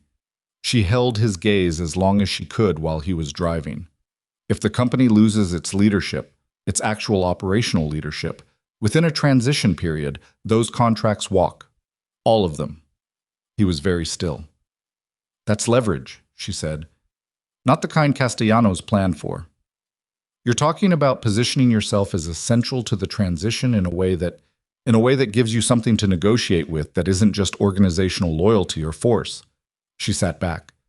You walk into that room knowing that any deal Castellano makes that doesn't include continuity of the legitimate operations is a deal that costs him 40% of the structural value he's acquiring. She paused. And the only person who can guarantee that continuity is me. The car was quiet for a long time. Chicago's glow was becoming Chicago's reality now, the skyline's specific jagged profile against the low clouds. That puts you in the room, he said. Not literally. Conceptually, it makes you a piece on the board. His voice was careful. That's what I've been trying to prevent. I'm already on the board, she said. Torres put me there 4 months ago. The only question is whether I'm a passive piece or an active one. He drove. She let him think. She'd learned in 3 years the specific rhythm of his thinking, the window before the decision when pressure made it worse and silence made it possible. After 5 minutes, I need you to pull the Meridian contracts and the Harborview Tower proposal, tonight, from home, from your personal backup files. He paused. And the Bellamy Group correspondence from the last 18 months. What are you doing with it? Building a presentation, he said. Dry, almost dark. For a very specific audience. She pulled out her phone, started pulling files. They reached Chicago at 2:15 in the morning. The city was doing its nighttime version of itself. Not quiet, never quiet, but reduced to its essentials. The lights that didn't go out, and the people who didn't sleep, and the particular compressed energy of a place that is too dense and too complicated to ever fully stop. Damian drove to a building she didn't recognize. Not his office, not any address she'd been to in 3 years. A mid-rise in the River North area, glass and steel, the kind of building that contains exactly the kind of business that doesn't advertise what it does. He had a key for the garage, a key for the elevator, a code for the floor. The space inside was a conference room, clean, spare, the kind of room built for decisions. Two people were already there when they arrived. Reyes, who Victoria recognized from the building's lobby on two occasions but had never spoken to, a broad man in his 40s with a stillness that matched Damien's in register, if not in source. And a woman she didn't know, small, maybe 60, gray-haired, wearing a jacket over a blouse at 2 in the morning like she'd been called from dinner 6 hours ago and hadn't bothered to change. "This is Park," Damien said of the woman. Park looked at Victoria with the specific assessment of someone who processes people quickly and stores the result. "You're the architect." "The CEO," Victoria said. "Same thing, different scale." Park turned to Damien. "I've got 2 of the 9, Marsh and DeLuca. They haven't committed to Castellano." "You're sure?" "Marsh is sure, DeLuca is negotiable." Park set a folder on the table. "What's your approach?" Damien sat down. Victoria sat across from him, automatically, the position they'd occupied in 100 meetings, and opened the files on her phone and started talking Reyes through what she needed printed, and the room shifted into the particular compressed efficiency of people working against a clock. For 3 hours they worked. She pulled contracts and projections and client correspondence. Damien built a case, restructuring the legitimate business's value. In terms Castellano's captains would understand. Not architecture, not design, but money, specifically, the money that flowed cleanly through the legitimate operations and represented, when properly articulated, a number significant enough to change the math of any deal Castellano had put on the table. Park worked her own track, making calls Victoria didn't follow in full, assembling commitments from Marsh and reaching Reyes through channels to DeLuca. Reyes moved through the room, checking his phone, and at one point stepped out for 8 minutes and came back with an expression that meant something had been handled, and she chose not to know what. At 4:30, Damien pushed back from the table and looked at the assembled materials. Then he looked at Victoria. "The Bellamy Group," he said. "Elaine Bellamy specifically. If I tell Castellano that walking away from the current structure risks losing Bellamy." "She'd walk," Victoria said. "Not out of loyalty to me, out of self-interest. Elaine Bellamy does not do business with uncertainty. If she hears transition instability, she pulls her contracts and calls her lawyer before the meeting's over." "Can you call her?" Victoria looked at the clock. "At 4:30 in the morning?" "At 8. "I can call her at 8. "What do I tell her?" "Tell her there's a potential ownership restructuring being evaluated and you wanted her to know before anything public." He met her eyes. "That's technically true." "Technically?" "Yes." She looked at him. He looked back. The conference room around them had the particular stripped quality of a room that has been inside a crisis for hours. Paper on the table, cold coffee, the overhead lights too bright for the hour. Reyes standing against the wall with his arms crossed, and Park on her phone in the corner. "After tonight," Victoria said. "When this is resolved, it's not resolved yet. When it is, after." She held his gaze. "I need to know what happens to the company, to the people in it. Not strategically. I need to know that the 62 people who work there are not collateral in whatever deal you make tonight." He looked at her steadily. "They're not. I need more than that." "I know." He paused. "After tonight, if I walk out of that room with the leverage I think I can build, I intend to begin a structured transfer of the organization's other operations to people who can hold them, over time." He said it the way he said things that were not calculations. "The company is the one thing I built that I want to keep building. The rest, it was always going to reach a limit." "Because of me?" she said. "Because of me," he said. "Because this weekend I sat at a dinner table with people who treated me like I belonged there, and I understood what I'd been negotiating away for 22 years. His voice was level, careful, stripped of anything performative. "You're the reason I'm saying it out loud. You're not the reason it's true." The distinction mattered. She felt it matter. Park came off her phone. "DeLuca's in. I wants a conversation before the sit-down, not a commitment, but he'll listen." Damien nodded, stood. The man who had been tired at the dock, the man who had danced with her and told her about a Tuesday morning in March, had reorganized himself into something sharper and more complete. Not the version she'd been afraid of exactly, but the version that understood the room he was about to walk into. You should go home, he said to Victoria. I'm staying until 8 for the Bellamy call. He looked like he was going to argue, decided not to. Fine, he said. Reyes. He looked at his man. Nobody in or out of this building without my direct authorization. Reyes nodded once. Damien picked up the folder, his phone, his jacket, from the back of the chair. He paused at the door. Victoria said, Damien. He turned. She looked at him. She thought about everything she'd said on the dock and in the car and in this conference room at 4:30 in the morning, and she thought about the dance floor and the door of the elevator going green and her hands pressing flat against her knees. Walk out on your own terms, she said. He held her gaze for 3 seconds. Then he left. The morning came in through the conference room's high windows with the particular indifference of Chicago. October daylight, gray and flat and entirely without sentiment. Victoria had slept 2 hours in the chair, which was not enough and was what there was. Reyes had brought coffee at 7 from somewhere, black, no ceremony, and she'd drunk it standing at the window watching the city consolidate itself into its daytime self. At 8, she called Elaine Bellamy. Elaine Bellamy was 63 years old, founder of the Bellamy Group, a commercial real estate development firm that had retained Blackwood architecture for 4 projects over 8 years and represented, in terms of both revenue and professional credibility, the cornerstone of the company's legitimate portfolio. Elaine had the voice of a woman who had been powerful long enough that she no longer needed to sound powerful. Victoria. She answered on the second ring. Always the second ring, some kind of personal protocol. It's Sunday morning. I know, I'm sorry. You don't call on Sunday mornings about anything good. I'm calling to give you advance notice of something you may hear about through other channels. Victoria kept her voice measured. Blackwood Architecture's parent holding structure is undergoing a potential review. Nothing that affects ongoing contracts or delivery timelines, but I wanted you to hear it from me. A pause. What kind of review? Ownership evaluation. Standard process. She pressed forward. I want to be direct with you, Elaine. Whatever the outcome of the review, my role doesn't change. The team doesn't change. The Meridian project doesn't change. What does change?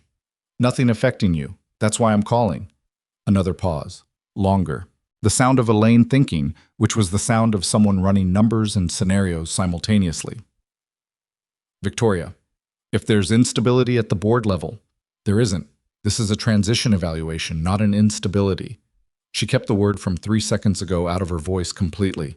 I'm giving you information, not a warning. Elaine's particular sound of suspended judgment. All right, I appreciate the call. A pause. Are you all right? Completely. You don't sound completely. I've had a long weekend. Family? My sister got married yesterday. Elaine made a warmer sound. That's a good thing. It is. Victoria looked out the window. I'll have the Meridian Phase 2 preliminary by Wednesday as scheduled. I know you will. A pause. Call me when whatever this is has resolved itself. I will. She ended the call, stood at the window. Reyes appeared at her elbow without her hearing him approach, which she was choosing to find impressive rather than alarming. He's going in at noon, Reyes said. She looked at the clock. 11:40. Where? Private room, Vesper Club, River North. He paused. 20 minutes from here. She looked at him. He had the specific controlled expression of a man who knows more than he's saying and has made a professional judgment about how much to share. The captains, she said. All 9? 7 confirmed, Marsh and DeLuca arriving separately. A pause. Torres will be there. She absorbed that. The man who had given Castellano the map, who had been loyal to Damien's father before he was loyal to Damien and had apparently decided to reroute that loyalty along more profitable lines. What happens if it doesn't hold, she said. The leverage. What happens if Castellano doesn't accept the terms? Reyes was quiet for a moment, long enough that she understood the answer was not a simple one.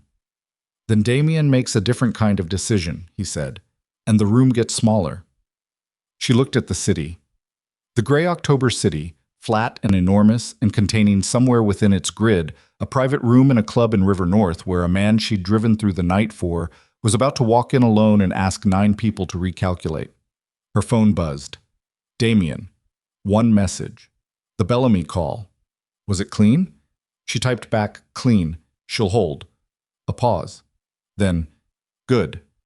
Then after another pause, 3 more words that arrived separately, as if he'd sent them before he could decide not to. Thank you.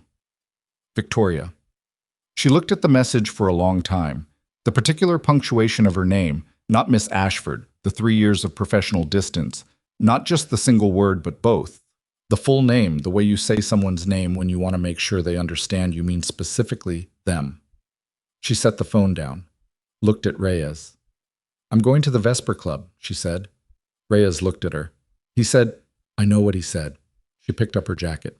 I'm not going in. I'm going to be 20 feet from the door. She met Reyes's eyes. When he walks out, I want to be there. Reyes held her gaze for a 3 count. Then he reached for his own jacket. Car's in the garage, he said. What? The Vesper Club occupied the ground floor of a limestone building that looked like it had been built in 1928 and had spent the intervening century being exactly what it wanted to be, which was a place where men with money made decisions in private without the inconvenience of anyone watching. The entrance was a single dark door with no signage, the kind of door that announced its exclusivity through the complete absence of announcement. Victoria stood on the opposite sidewalk with Reyes beside her and her hands in her jacket pockets, and the cold October wind moving steadily off the river 2 blocks west. The clock on her phone said 12:04. She stood. At 12:19, a black car arrived and 2 men went in who she didn't recognize. At 12:31, another. The door opened and closed with the heavy, quiet authority of a door that is very sure of its own weight. At 1:17, it opened again. Damien came out. He came out alone, which was the first thing. He came out walking, controlled pace, deliberate, not fast, jacket buttoned, the scar on his jaw catching the flat October light. He turned toward the sidewalk and his eyes found her across the street, and in them, from 20 feet away, she read the outcome before he reached her. Not triumph. Damien Blackwood would not have worn triumph even if the situation called for it. But the particular settled quality of a man who has walked into a room with a number and walked out having made it land, and is now standing in the aftermath of a decision that cannot be undone. He crossed the street. He stopped in front of her. She looked at his face, looked for damage. Not physical. She could see there wasn't physical, but the other kind, the kind that doesn't show in any way that photographs, and found instead something she hadn't seen there before. Not relief. Something older and more fundamental. How bad? She said. It held. He said it without flourish. Castellano took the terms. A pause. Torres is no longer a problem. She didn't ask what that meant. She understood the frame it lived in. The captains? Marsh and DeLuca broke Castellano's count before the room voted. When the math didn't work, Castellano negotiated. His jaw moved. He gets expanded territory in the South distribution. I retain the rest. The legitimate operations are walled off from any claim. He paused. There's a structural review process that will take 18 months to complete, after which the organization's remaining operations transfer to a combined leadership structure. Meaning you're out. Meaning I'm transitioning out. Over 18 months. He held her gaze. On terms I set. She breathed. The October wind moved between them. Behind her, she heard Reyes take a step back, the specific quiet of a man creating distance. You could have had that conversation without me, she said. Without the Bellamy call. Without the contracts. Probably. Probably? The Bellamy leverage shifted DeLuca, he said. Without DeLuca, the count doesn't break. Without the count breaking, he paused. Probably becomes less certain. She looked at him. So I was useful. Something moved in his expression. Not quite exasperation, not quite fondness. The complicated, unmanaged thing that lived underneath both. You were essential, he said. That's different from useful. She looked at his face. The face she'd been looking at all weekend. The face she'd driven 3 hours through the night for. The face that had told her about a Tuesday morning in March, and a father who said don't let it fracture, and had apparently decided somewhere in 41 years of building walls that she was the first thing worth building toward. She said, what happens now? He said, I don't know. She said, that's the second time in 3 days you've answered me with that. I know. It's not getting less alarming. No, he said. I don't imagine it is. The city moved around them. Chicago on a Sunday afternoon in October, gray and cold and massive and completely indifferent to the two people standing on a sidewalk outside a limestone building with no sign, having a conversation that had no precedent in either of their lives. She said, "Damien." He said, "Victoria." And they stood there in the cold with everything they hadn't said arranged between them, like a structure that had been built without blueprints, improvised and load-bearing, and entirely without the safety margins either of them preferred. And she looked at him and he looked at her and she understood, with the particular precision of a woman who understands structures, that whatever this was had passed the point of architectural review and was already standing, already taking weight, already doing what structures do when they've been built right, holding against the cold and the wind and the flat October sky and all the things that were still unresolved and would require resolution and would be difficult and were not going away. Holding. She said, "Buy me coffee." He said, "Yes." He turned and she fell into step beside him, and Reyes followed at a distance, and the city continued around them, and that was the moment. Not the dock, not the dance floor, not the conference room at 4:30 in the morning. That was the moment when the space between them closed for good, when the arrangement became something neither of them had a clean word for because the clean words weren't built for this, and they walked together into the gray and enormous city, and the door of the Vesper Club clicked shut behind them with its quiet, certain weight, and did not open again. The coffee shop was 3 blocks from the Vesper Club, and had nothing to recommend it except that it was open and warm and contained no one who knew either of them. They sat in a booth near the back. Formica table, paper napkins, the specific smell of a place that has been making coffee the same way since before either of them was born and has no intention of updating the method. A woman in her 60s brought 2 mugs without being asked, refilled a table nearby without looking at them, and disappeared behind the counter. Damien wrapped both hands around his mug. His jacket was still buttoned. He'd been inside a room for over an hour with 9 men who collectively represented the kind of power that does not get dressed up or sentimentalized. And he looked, not diminished by it, that was the wrong word, but different from 48 hours ago in a way that she needed more time to fully read. "Torres," she said. He looked up. "What happened to Torres?" He held her gaze. "He's been removed from his position." "And?" "He'll relocate, out of state. There are terms." He paused. "He's not a young man. He made a calculation that didn't hold. The terms account for the fact that he was my father's man before he was mine." His jaw moved. "It's the most I could extend." She looked at the table, at the coffee. "You wanted to do worse." "Yes." "Why didn't you?" He was quiet for a moment. "Because you were outside on that sidewalk," he said. "And I'd already decided, before I walked in that room, who I wanted to be when I walked out." She looked at him, at the specific, careful truth of it. "That's not a small thing to do," she said. "No." He picked up his mug. "It's not." She thought about the boardroom version of this man, the one who read everything and said, "I don't repeat myself," and calculated the cost of every decision in a language that had no room for sentiment. She thought about him on the dock at 5 in the morning, walking it like a man who needed to think. She thought about what it had cost him, in the room, to lay down a tool he'd spent 15 years maintaining because she was 20 feet from the door. She said, "The 18 months, the transition. It starts Monday. There's a legal framework I've been building for 2 years, independent of the sit-down. A legitimate holding structure." He looked at his coffee. "I wasn't planning to use it this soon." "What changed the timeline?" He looked at her across the table with the particular expression she'd first seen in his office when she'd walked in without knocking. Not surprise, but the version of attention that comes after surprise has been processed. "You know what changed it?" She did. She let him know she did. "The company," she said. "Blackwood Architecture.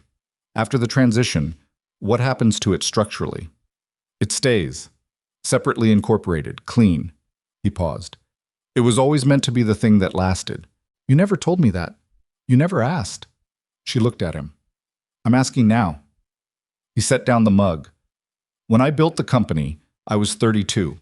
The syndicate was 5 years into my leadership, and I understood for the first time that I was going to be doing it for a long time, that there was no exit visible from where I was standing."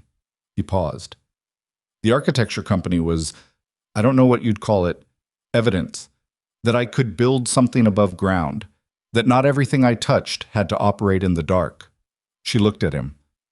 Why architecture specifically? Something moved in his face, old and slightly unguarded. My mother, he said. She trained as an architect, never practiced. Married my father at 23 and that was that. He paused. She used to draw. Buildings she'd never build. I have the notebook somewhere. She sat with that for a moment. The picture it made, a woman drawing buildings in notebooks while her husband built something underground with entirely different materials. A son watching both. The company was for her, Victoria said.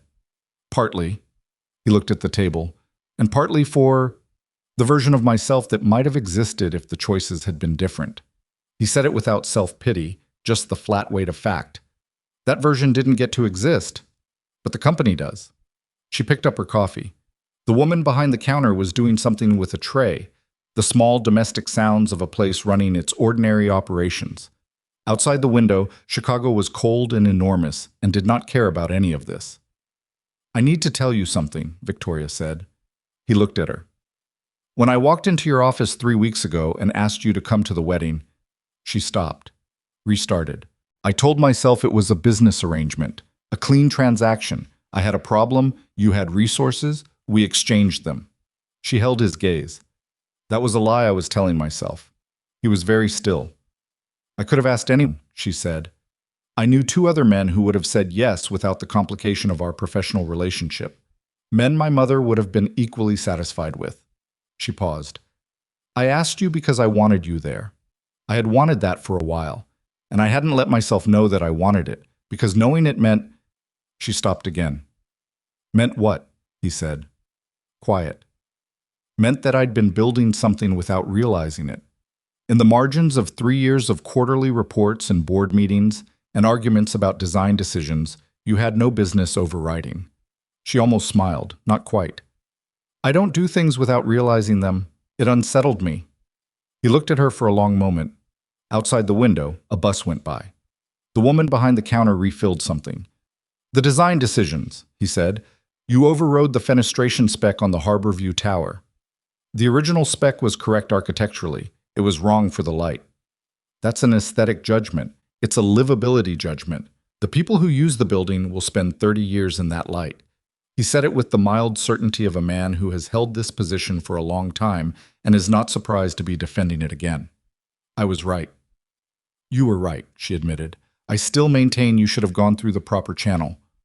I did. You just didn't like the channel. The channel was a post-it note on my assistant's desk. It got to you, didn't it? She looked at him. I was looking at her with something she recognized now. Had been recognizing all weekend, building the vocabulary for it in real time. Something that was not the professional attention or the strategic calculation, but the thing underneath both. The thing that had apparently been there long enough to have grown roots. Yes, she said. It got to me. They walked back to her apartment because it was closer than his building, and because neither of them suggested an alternative, and the absence of suggestion was its own kind of decision. She lived in a building in Lincoln Park that she'd chosen for the light and the proximity to the lake path and the fact that it had a window in the kitchen that looked east, and she thought about what he'd said, livability judgment, and thought about the fact that he'd probably known those things about her apartment before he ever saw it, had probably read something somewhere.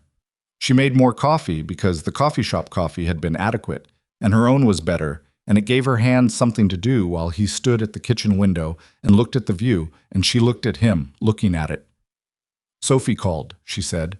She'd seen the notification during the drive back, had not answered. What did you tell her? Nothing yet. She set the coffee to brew. She's going to want to know what's real. What are you going to tell her? She turned around. He had turned from the window and was looking at her across the small kitchen, and there was nothing between them except the counter and the question. I'm going to tell her the truth, Victoria said, or as much of it as is safe to tell. Which part is safe?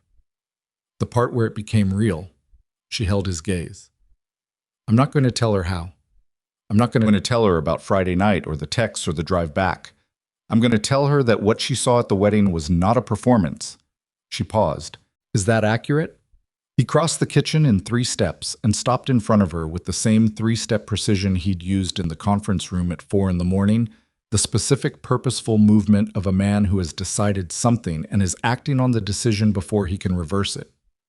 He put his hand on the side of her face, not gently, not roughly, with the careful, complete intention of a man who does nothing by half measure, and she felt his palm against her jaw and his thumb at her cheekbone and the specific warmth of it in the cold apartment in the cold October morning.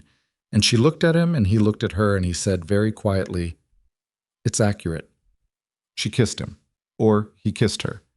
The distinction dissolved somewhere in the action, the way the fiction had dissolved on the dock, the way the arrangement had dissolved on the dance floor, and what remained was just the two of them in a kitchen in Lincoln Park with coffee brewing and the window light coming east and no performance left between them. When they pulled apart, she was aware of her own breathing, the slight unsteadiness of it. "The Hargrove families," she said, against his jaw. She needed to say it now because the alternative was letting it sit unspoken, and it could not sit unspoken. He went still. "Whatever you do from here," she said, "whatever the 18 months looks like, I need you to find them." A long pause. "Victoria, I'm not asking you to fix what happened. I know you can't fix it. I'm asking you to find out what those families have now. And if there's something that can be done, something real, not a calculation, not a strategic cleanup." She pulled back enough to look at him. "Do it." He looked at her, at the face she was making, which she knew was not a soft face. It was the face she used in contract negotiations and vendor disputes and every situation where she had decided what was right and was not moving off of it. "All three," he said. "All 3 situations." "Yes." He held her gaze. "That's not a small ask." "I know. It requires finding people who may not want to be found by me. People who have every reason to... I know what it requires." She didn't look away. "I'm asking anyway." He was quiet for a long time, long enough that the coffee finished brewing, the quiet mechanical completion of it, the smell moving through the kitchen. "Yes," he said. One word. Flat, absolute. The way he said things that were not calculations but decisions. The way he'd said, "I will not let anything happen to your family on the dock at 4 in the morning." She breathed. "Okay," she said. She poured the coffee. He left at noon because he had calls to make and a legal team to brief and the beginning of 18 months of structural work to initiate. And she walked him to the door of her apartment and he stood in the doorway for a moment, jacket on, the Chicago Sunday behind him through the corridor window. "Tuesday," he said. "I'll have the transition framework ready for a preliminary review. I'll be in the office." "I know you will." He looked at her. She looked at him. The scar, the jaw, the dark eyes that assessed everything and had apparently been assessing her for 3 years with a precision she was only now understanding the full extent of. "Damien," she said. The post-it note. She held his gaze. "Next time, use an email like a normal person." Something moved in his face. Slow, unguarded. The thing she'd first seen at Sophie's wedding on the dock. The almost smile, the expression that had no professional use and existed entirely outside the armor. "I'll consider it," he said. He left. She closed the door. She stood in her apartment in the Sunday quiet and listened to the city for a moment, and then she called Sophie. Sophie answered before the first ring finished, which meant she'd been holding the phone. "Tell me everything," Sophie said. Good morning to you too." "V, tell me everything." Victoria sat on her couch. Outside the east window, the October light was the pale, clean kind that happens after a cold night. She thought about what was safe to tell and what was true to tell and where those two things overlapped, which was where she would live. "It's real," she said. "Whatever you saw this weekend, it's real." Sophie was quiet for 3 seconds, which for Sophie was a geological epoch. "I knew it," she said, very quietly. Not triumphant. Sophie's best moments were never triumphant. "I knew it from the garment bag. Don't tell Mom yet. She already knows." "Sophie, she knew before I did. She's been knowing since dinner on Friday, and she's been sitting on it like a person carrying a very heavy secret and pretending she isn't." A pause. "She's going to be insufferable." "I know. But in the good way. The way where she's insufferable because she's happy." Another pause. "Are you happy?" Victoria looked at the east window, at the pale, clean light. I don't know yet, she said. I think I'm going to be. That's the most honest thing you've said to me in probably 2 years, Sophie said. I'm writing it down. You're not writing it down.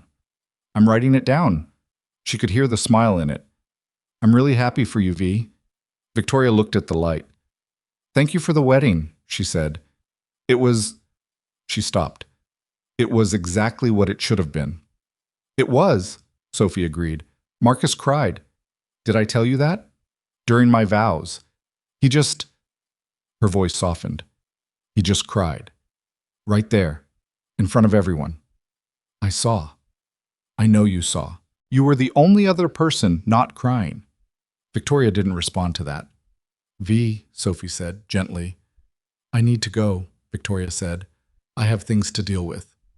I know you do. A pause. I love you. I love you too. She ended the call, sat in the quiet for another moment. Then she got up and went to her desk and opened her laptop and started working, because the work was still there and had always been there and was one of the true things. One of the things that had not been performance or arrangement or managed presentation, but the actual substance of who she was. And she was good at it, and she had 62 people depending on it, and she would not stop being good at it because she'd driven to Chicago at midnight and kissed a man in her kitchen. She worked until 4. Then she called Elaine Bellamy back. The Monday meeting was at 9. Damien was in the conference room when she arrived. Already there, which meant he'd been there for some time. There was a second coffee cup on the table, emptied, and papers arranged with the specific geometry of a man who had been working at this table since before it was a reasonable hour. He was standing at the window with his phone, call just ending, and he turned when she came in the way he'd turned in his office 3 weeks ago. Not startled, not performing surprise, just acknowledging. Park identified the first family, he said, without preamble. She stopped, set her bag down. Already? I made some calls Sunday night. He set his phone on the table. The Warrens. They were on the 3rd floor of the Hargrove building. Mother, father, 2 daughters. They relocated to Cicero after the displacement. The father lost his job during the move. The commute made his previous position untenable. He paused. He's been working reduced hours since. The daughters are in school. The younger one has a learning support requirement that the Cicero district doesn't fully fund. She stood very still. The learning support costs $400 a month, he said. They've been managing it by cutting other things. He said it flatly, the way he said things that had cost him something to learn. I can fix that directly, anonymously, without it being... He paused. Without it looking like what it is. What is it? It's a debt, he said.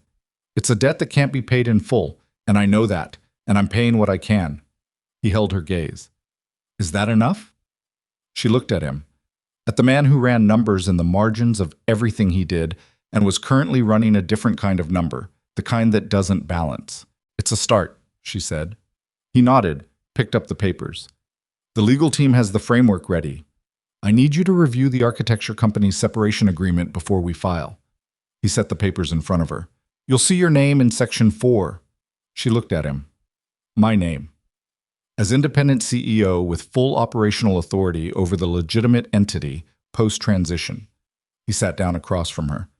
It was always going to be you. I just needed the transition to make it formal. She looked at Section 4. Her name, her title, the specific language of authority that meant what it said. You could have told me this before, she said. I needed to know first that you'd stay. After knowing everything. She looked up from the papers. And now you know. And now I know. She looked back at Section 4. At her name in the clean, formal language of a legal document that was the beginning of a structure built for the long run, built above ground, built to last. She picked up a pen. Walk me through the financial separation mechanism, she said. I have questions about the escrow arrangement in Section 7. He leaned forward. Section 7 is straightforward. Damien, nothing about this is straightforward. He looked at her. The almost smile again. The unguarded thing. Fair, he said. Section 7. They worked for 3 hours. The office filled around them. Maria arriving at 9:15, the design team filtering in at 9:30, The specific productive noise of 62 people who did not know what had happened this weekend and were simply doing their work, which was the right and ordinary thing, occasionally. Someone knocked on the conference room glass with a question, and Victoria answered it and returned to the documents, and Damien waited without impatience, which was something she was going to have to get used to. The patience of a man who has learned that some things require time and has decided the things in this room are worth the time. At 12:30, she signed Section 4. At 12:31, she looked up and found him watching her. "Done," she said. "Yes," he said. She capped the pen, set it down. That felt significant. "It is. Don't be smug about it." "I'm not being smug. You have a smug expression." "This is my face." She looked at him. He looked at her. Maria knocked on the glass and held up a phone. "A client call," the gesture said. "It's time sensitive," the expression said. "Sorry to interrupt." The slight widening of the eyes said. Victoria stood. "I have to take this."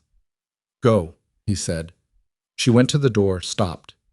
"Tonight," she said without turning, "I want to hear about your mother's notebooks." A pause. Long enough that she turned back to look at him, to see what the pause contained. He was looking at the table, at his hands clasped on the surface of the document she'd just signed. And then he looked up, and his expression was the most unmanaged she had ever seen it. Not soft, that would never be the right word for him, but open, in the way of a thing that has been closed for a very long time and is adjusting to the change in pressure. "Okay," he said. She went to take the call. 3 months later, on a Saturday in January, when the lake was frozen at its edges and the city was the hard, clean cold of midwinter, Damien called her from his car. She was at her desk, working on the Bellamy Group's Phase 3 proposal, which was the largest contract the company had signed in its history and which she had spent 6 weeks building into something that deserved the scale. "Where are you?" he said. "Office. Where are you?" 20 minutes away. A pause. "Can you leave?" She looked at the proposal, at the 6 weeks of work on the screen. "I was going to finish the Bellamy section. I need to show you something." She knew the voice, the particular quality in it. Not urgency, not demand, the specific undertone of a man who has decided to do something and is hoping she'll say yes and is not going to ask twice. 20 minutes, she said. 18. I drive fast. She saved the file, closed the laptop. He drove her to the lake, not the resort, not Harborview. A different point on the lakefront, south of the Loop, a stretch she didn't recognize, where the development dropped off, and the shoreline was rougher, and the city's skyline was visible to the north in the winter light, clear and cold and enormous, all the glass and steel doing what glass and steel does in January, throwing the light back hard and bright. He parked, got out. She got out. The wind off the lake was serious in January, the kind of cold that didn't negotiate, and she pulled her coat around her and looked at him across the roof of the car. "What are we looking at?" she said. He came around the car, stood beside her. He was looking at the land, a parcel between the road and the waterline, cleared, unbuilt, the kind of urban waterfront lot that appears when an old industrial structure comes down, and the question of what comes next hasn't been answered yet. "I acquired this in October," he said, "before the sit-down." She looked at the lot, at the lake behind it, at the skyline north. "Damien, I want to build something here," he said it carefully. "Not as the syndicate, not as a holding company, as," he paused, "as a person who owns a piece of land on Lake Michigan and wants to put something on it that will stand." She looked at the lot. She looked at him. She started doing what she did, the structural assessment, the sightlines, the light, the lake access, the zoning considerations, the foundation requirements for lakefront construction, all of it assembling automatically into a picture. "Residential or commercial?" she said. "What would you build?" "I'm asking what you want." "I'm asking what you would build." She looked at the lot, at the winter lake beyond it, at the particular quality of the light, at this latitude in January, low and clean and coming at an angle that would, in a structure built correctly, fill the interior with something real. "Residential," she said. 4 stories. Glass curtain wall on the lakeside, but not all glass. You need mass to anchor it, something that looks like it belongs here. a roof element that references the industrial history of this stretch of waterfront without sentimentalizing it. She was talking faster, the way she talked when the picture assembled itself, and she was trying to keep up with it. The lobby opens to the lakefront path. No gate, no barrier. The building should feel like it belongs to the neighborhood, not above it. She stopped, looked at him. He was looking at her the way he'd looked at her on the dance floor. The direct look, the one without armor. "That's what I was thinking," he said. "You were not thinking all of that." "I was thinking something adjacent to it." He looked at the lot. "My mother drew a building once. Lakefront. I was 11. She showed me the notebook and said—" He stopped. "She said this city deserves more buildings that look like they love the water instead of ignoring it." Victoria looked at the lot, at the lake, at the winter city doing its cold, unsentimental, enormous thing in the January light. "I'll have a preliminary concept by Friday," she said. "I'm not asking you to—" "I know you're not asking." She held his gaze. "I'm telling you, Friday." He looked at her. The almost smile arrived and stayed this time, stayed without apologizing for itself, without retreating back into the controlled expression. Just stayed on his face in the January cold like something that had decided to be there permanently and was done asking permission. He reached into his jacket pocket. She watched him. The small motion of his hand. The thing it produced when it came back out. A ring, simple, specific, nothing performative. A stone the color of lake water in October, set in something clean and minimal, the kind of design that knows what it is and doesn't explain itself. She looked at it, then at him. He was not kneeling. He was standing in front of her on a frozen lakefront parcel in January, with his coat open to the cold and the ring in his hand and the expression of a man who is not performing anything, who has not calculated this for maximum effect, who has simply arrived at the moment and is standing in it without staging. "I've been thinking about how to do this," he said, "for 6 weeks. I've started 6 different versions of a speech. Damien, they were all wrong." He looked at her. "Because a speech is the wrong form for this. This isn't a proposal I can argue you into. This is—" He stopped. "I want to build the lakefront building. I want to see the concept you put together by Friday. I want to know what your argument is for the roof element, because you said something about industrial history, and I have thoughts." He paused. "I want to sit in your kitchen on Sunday mornings and argue about fenestration. I want to find the other 2 Hargrove families and do what we can, and then figure out what comes next." He held her gaze. "I want all of it. The work and the difficulty and the parts that don't resolve cleanly and the parts I haven't anticipated yet." A pause. "I'm asking you to want it too." The wind off the lake was hard and cold and moved through her coat and through her hair and did not care about any of this, which was fine, which was how it should be. The lake's indifference was not cruelty but accuracy, the honest condition of the world, and what 2 people chose to do in that condition was their own entirely. She looked at the ring, at his face, at the lot behind him that was just land right now, just cold ground and frozen edge, and would be something else entirely if she decided it should be. She thought about the elevator going green, about her hands pressing flat against her knee, about 3 in the morning and the drive back to Chicago, and Section 4 with her name in clean legal language, about a woman drawing buildings in notebooks that her son had kept, about a Tuesday in March, about the weight of it, about the fact that it did not go away and would not go away, and she had decided to stand next to it. Anyway, not because she'd forgiven it. Forgiveness was not the right frame, would never be the right frame, but because she had looked at the full accounting and decided it was a human accounting, and the man presenting it was a human man, and she was not interested in the version of love that only functions in the absence of cost. "The roof element," she said. He looked at her. "I want to discuss it before I commit to the design." She held his gaze. "I have a specific idea, and you're going to disagree with it. And I need to know we can have that argument and reach an actual resolution rather than a post-it note." The almost smile became a real one. She had seen it twice before, on the dock, outside the Vesper Club, and it was still the most surprising thing about him, the specific way his whole face changed when he stopped managing it. "We can have the argument," he said. She took the ring. He put it on her hand, right there on the frozen lakefront parcel in January, without ceremony. Just the simple action of 2 people who have decided something and are deciding it all the way. She looked at it on her hand, then at him. The roof element, she said, references the old steel infrastructure of this stretch of waterfront, exposed beam geometry, not decorative, structural honesty. It'll add cost. Good buildings cost what they cost.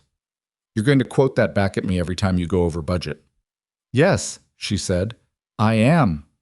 He looked at her with the open, unmanaged expression, the one she was going to have to build a new vocabulary for, the one that didn't have a professional analog. She took his arm. They stood facing the lake.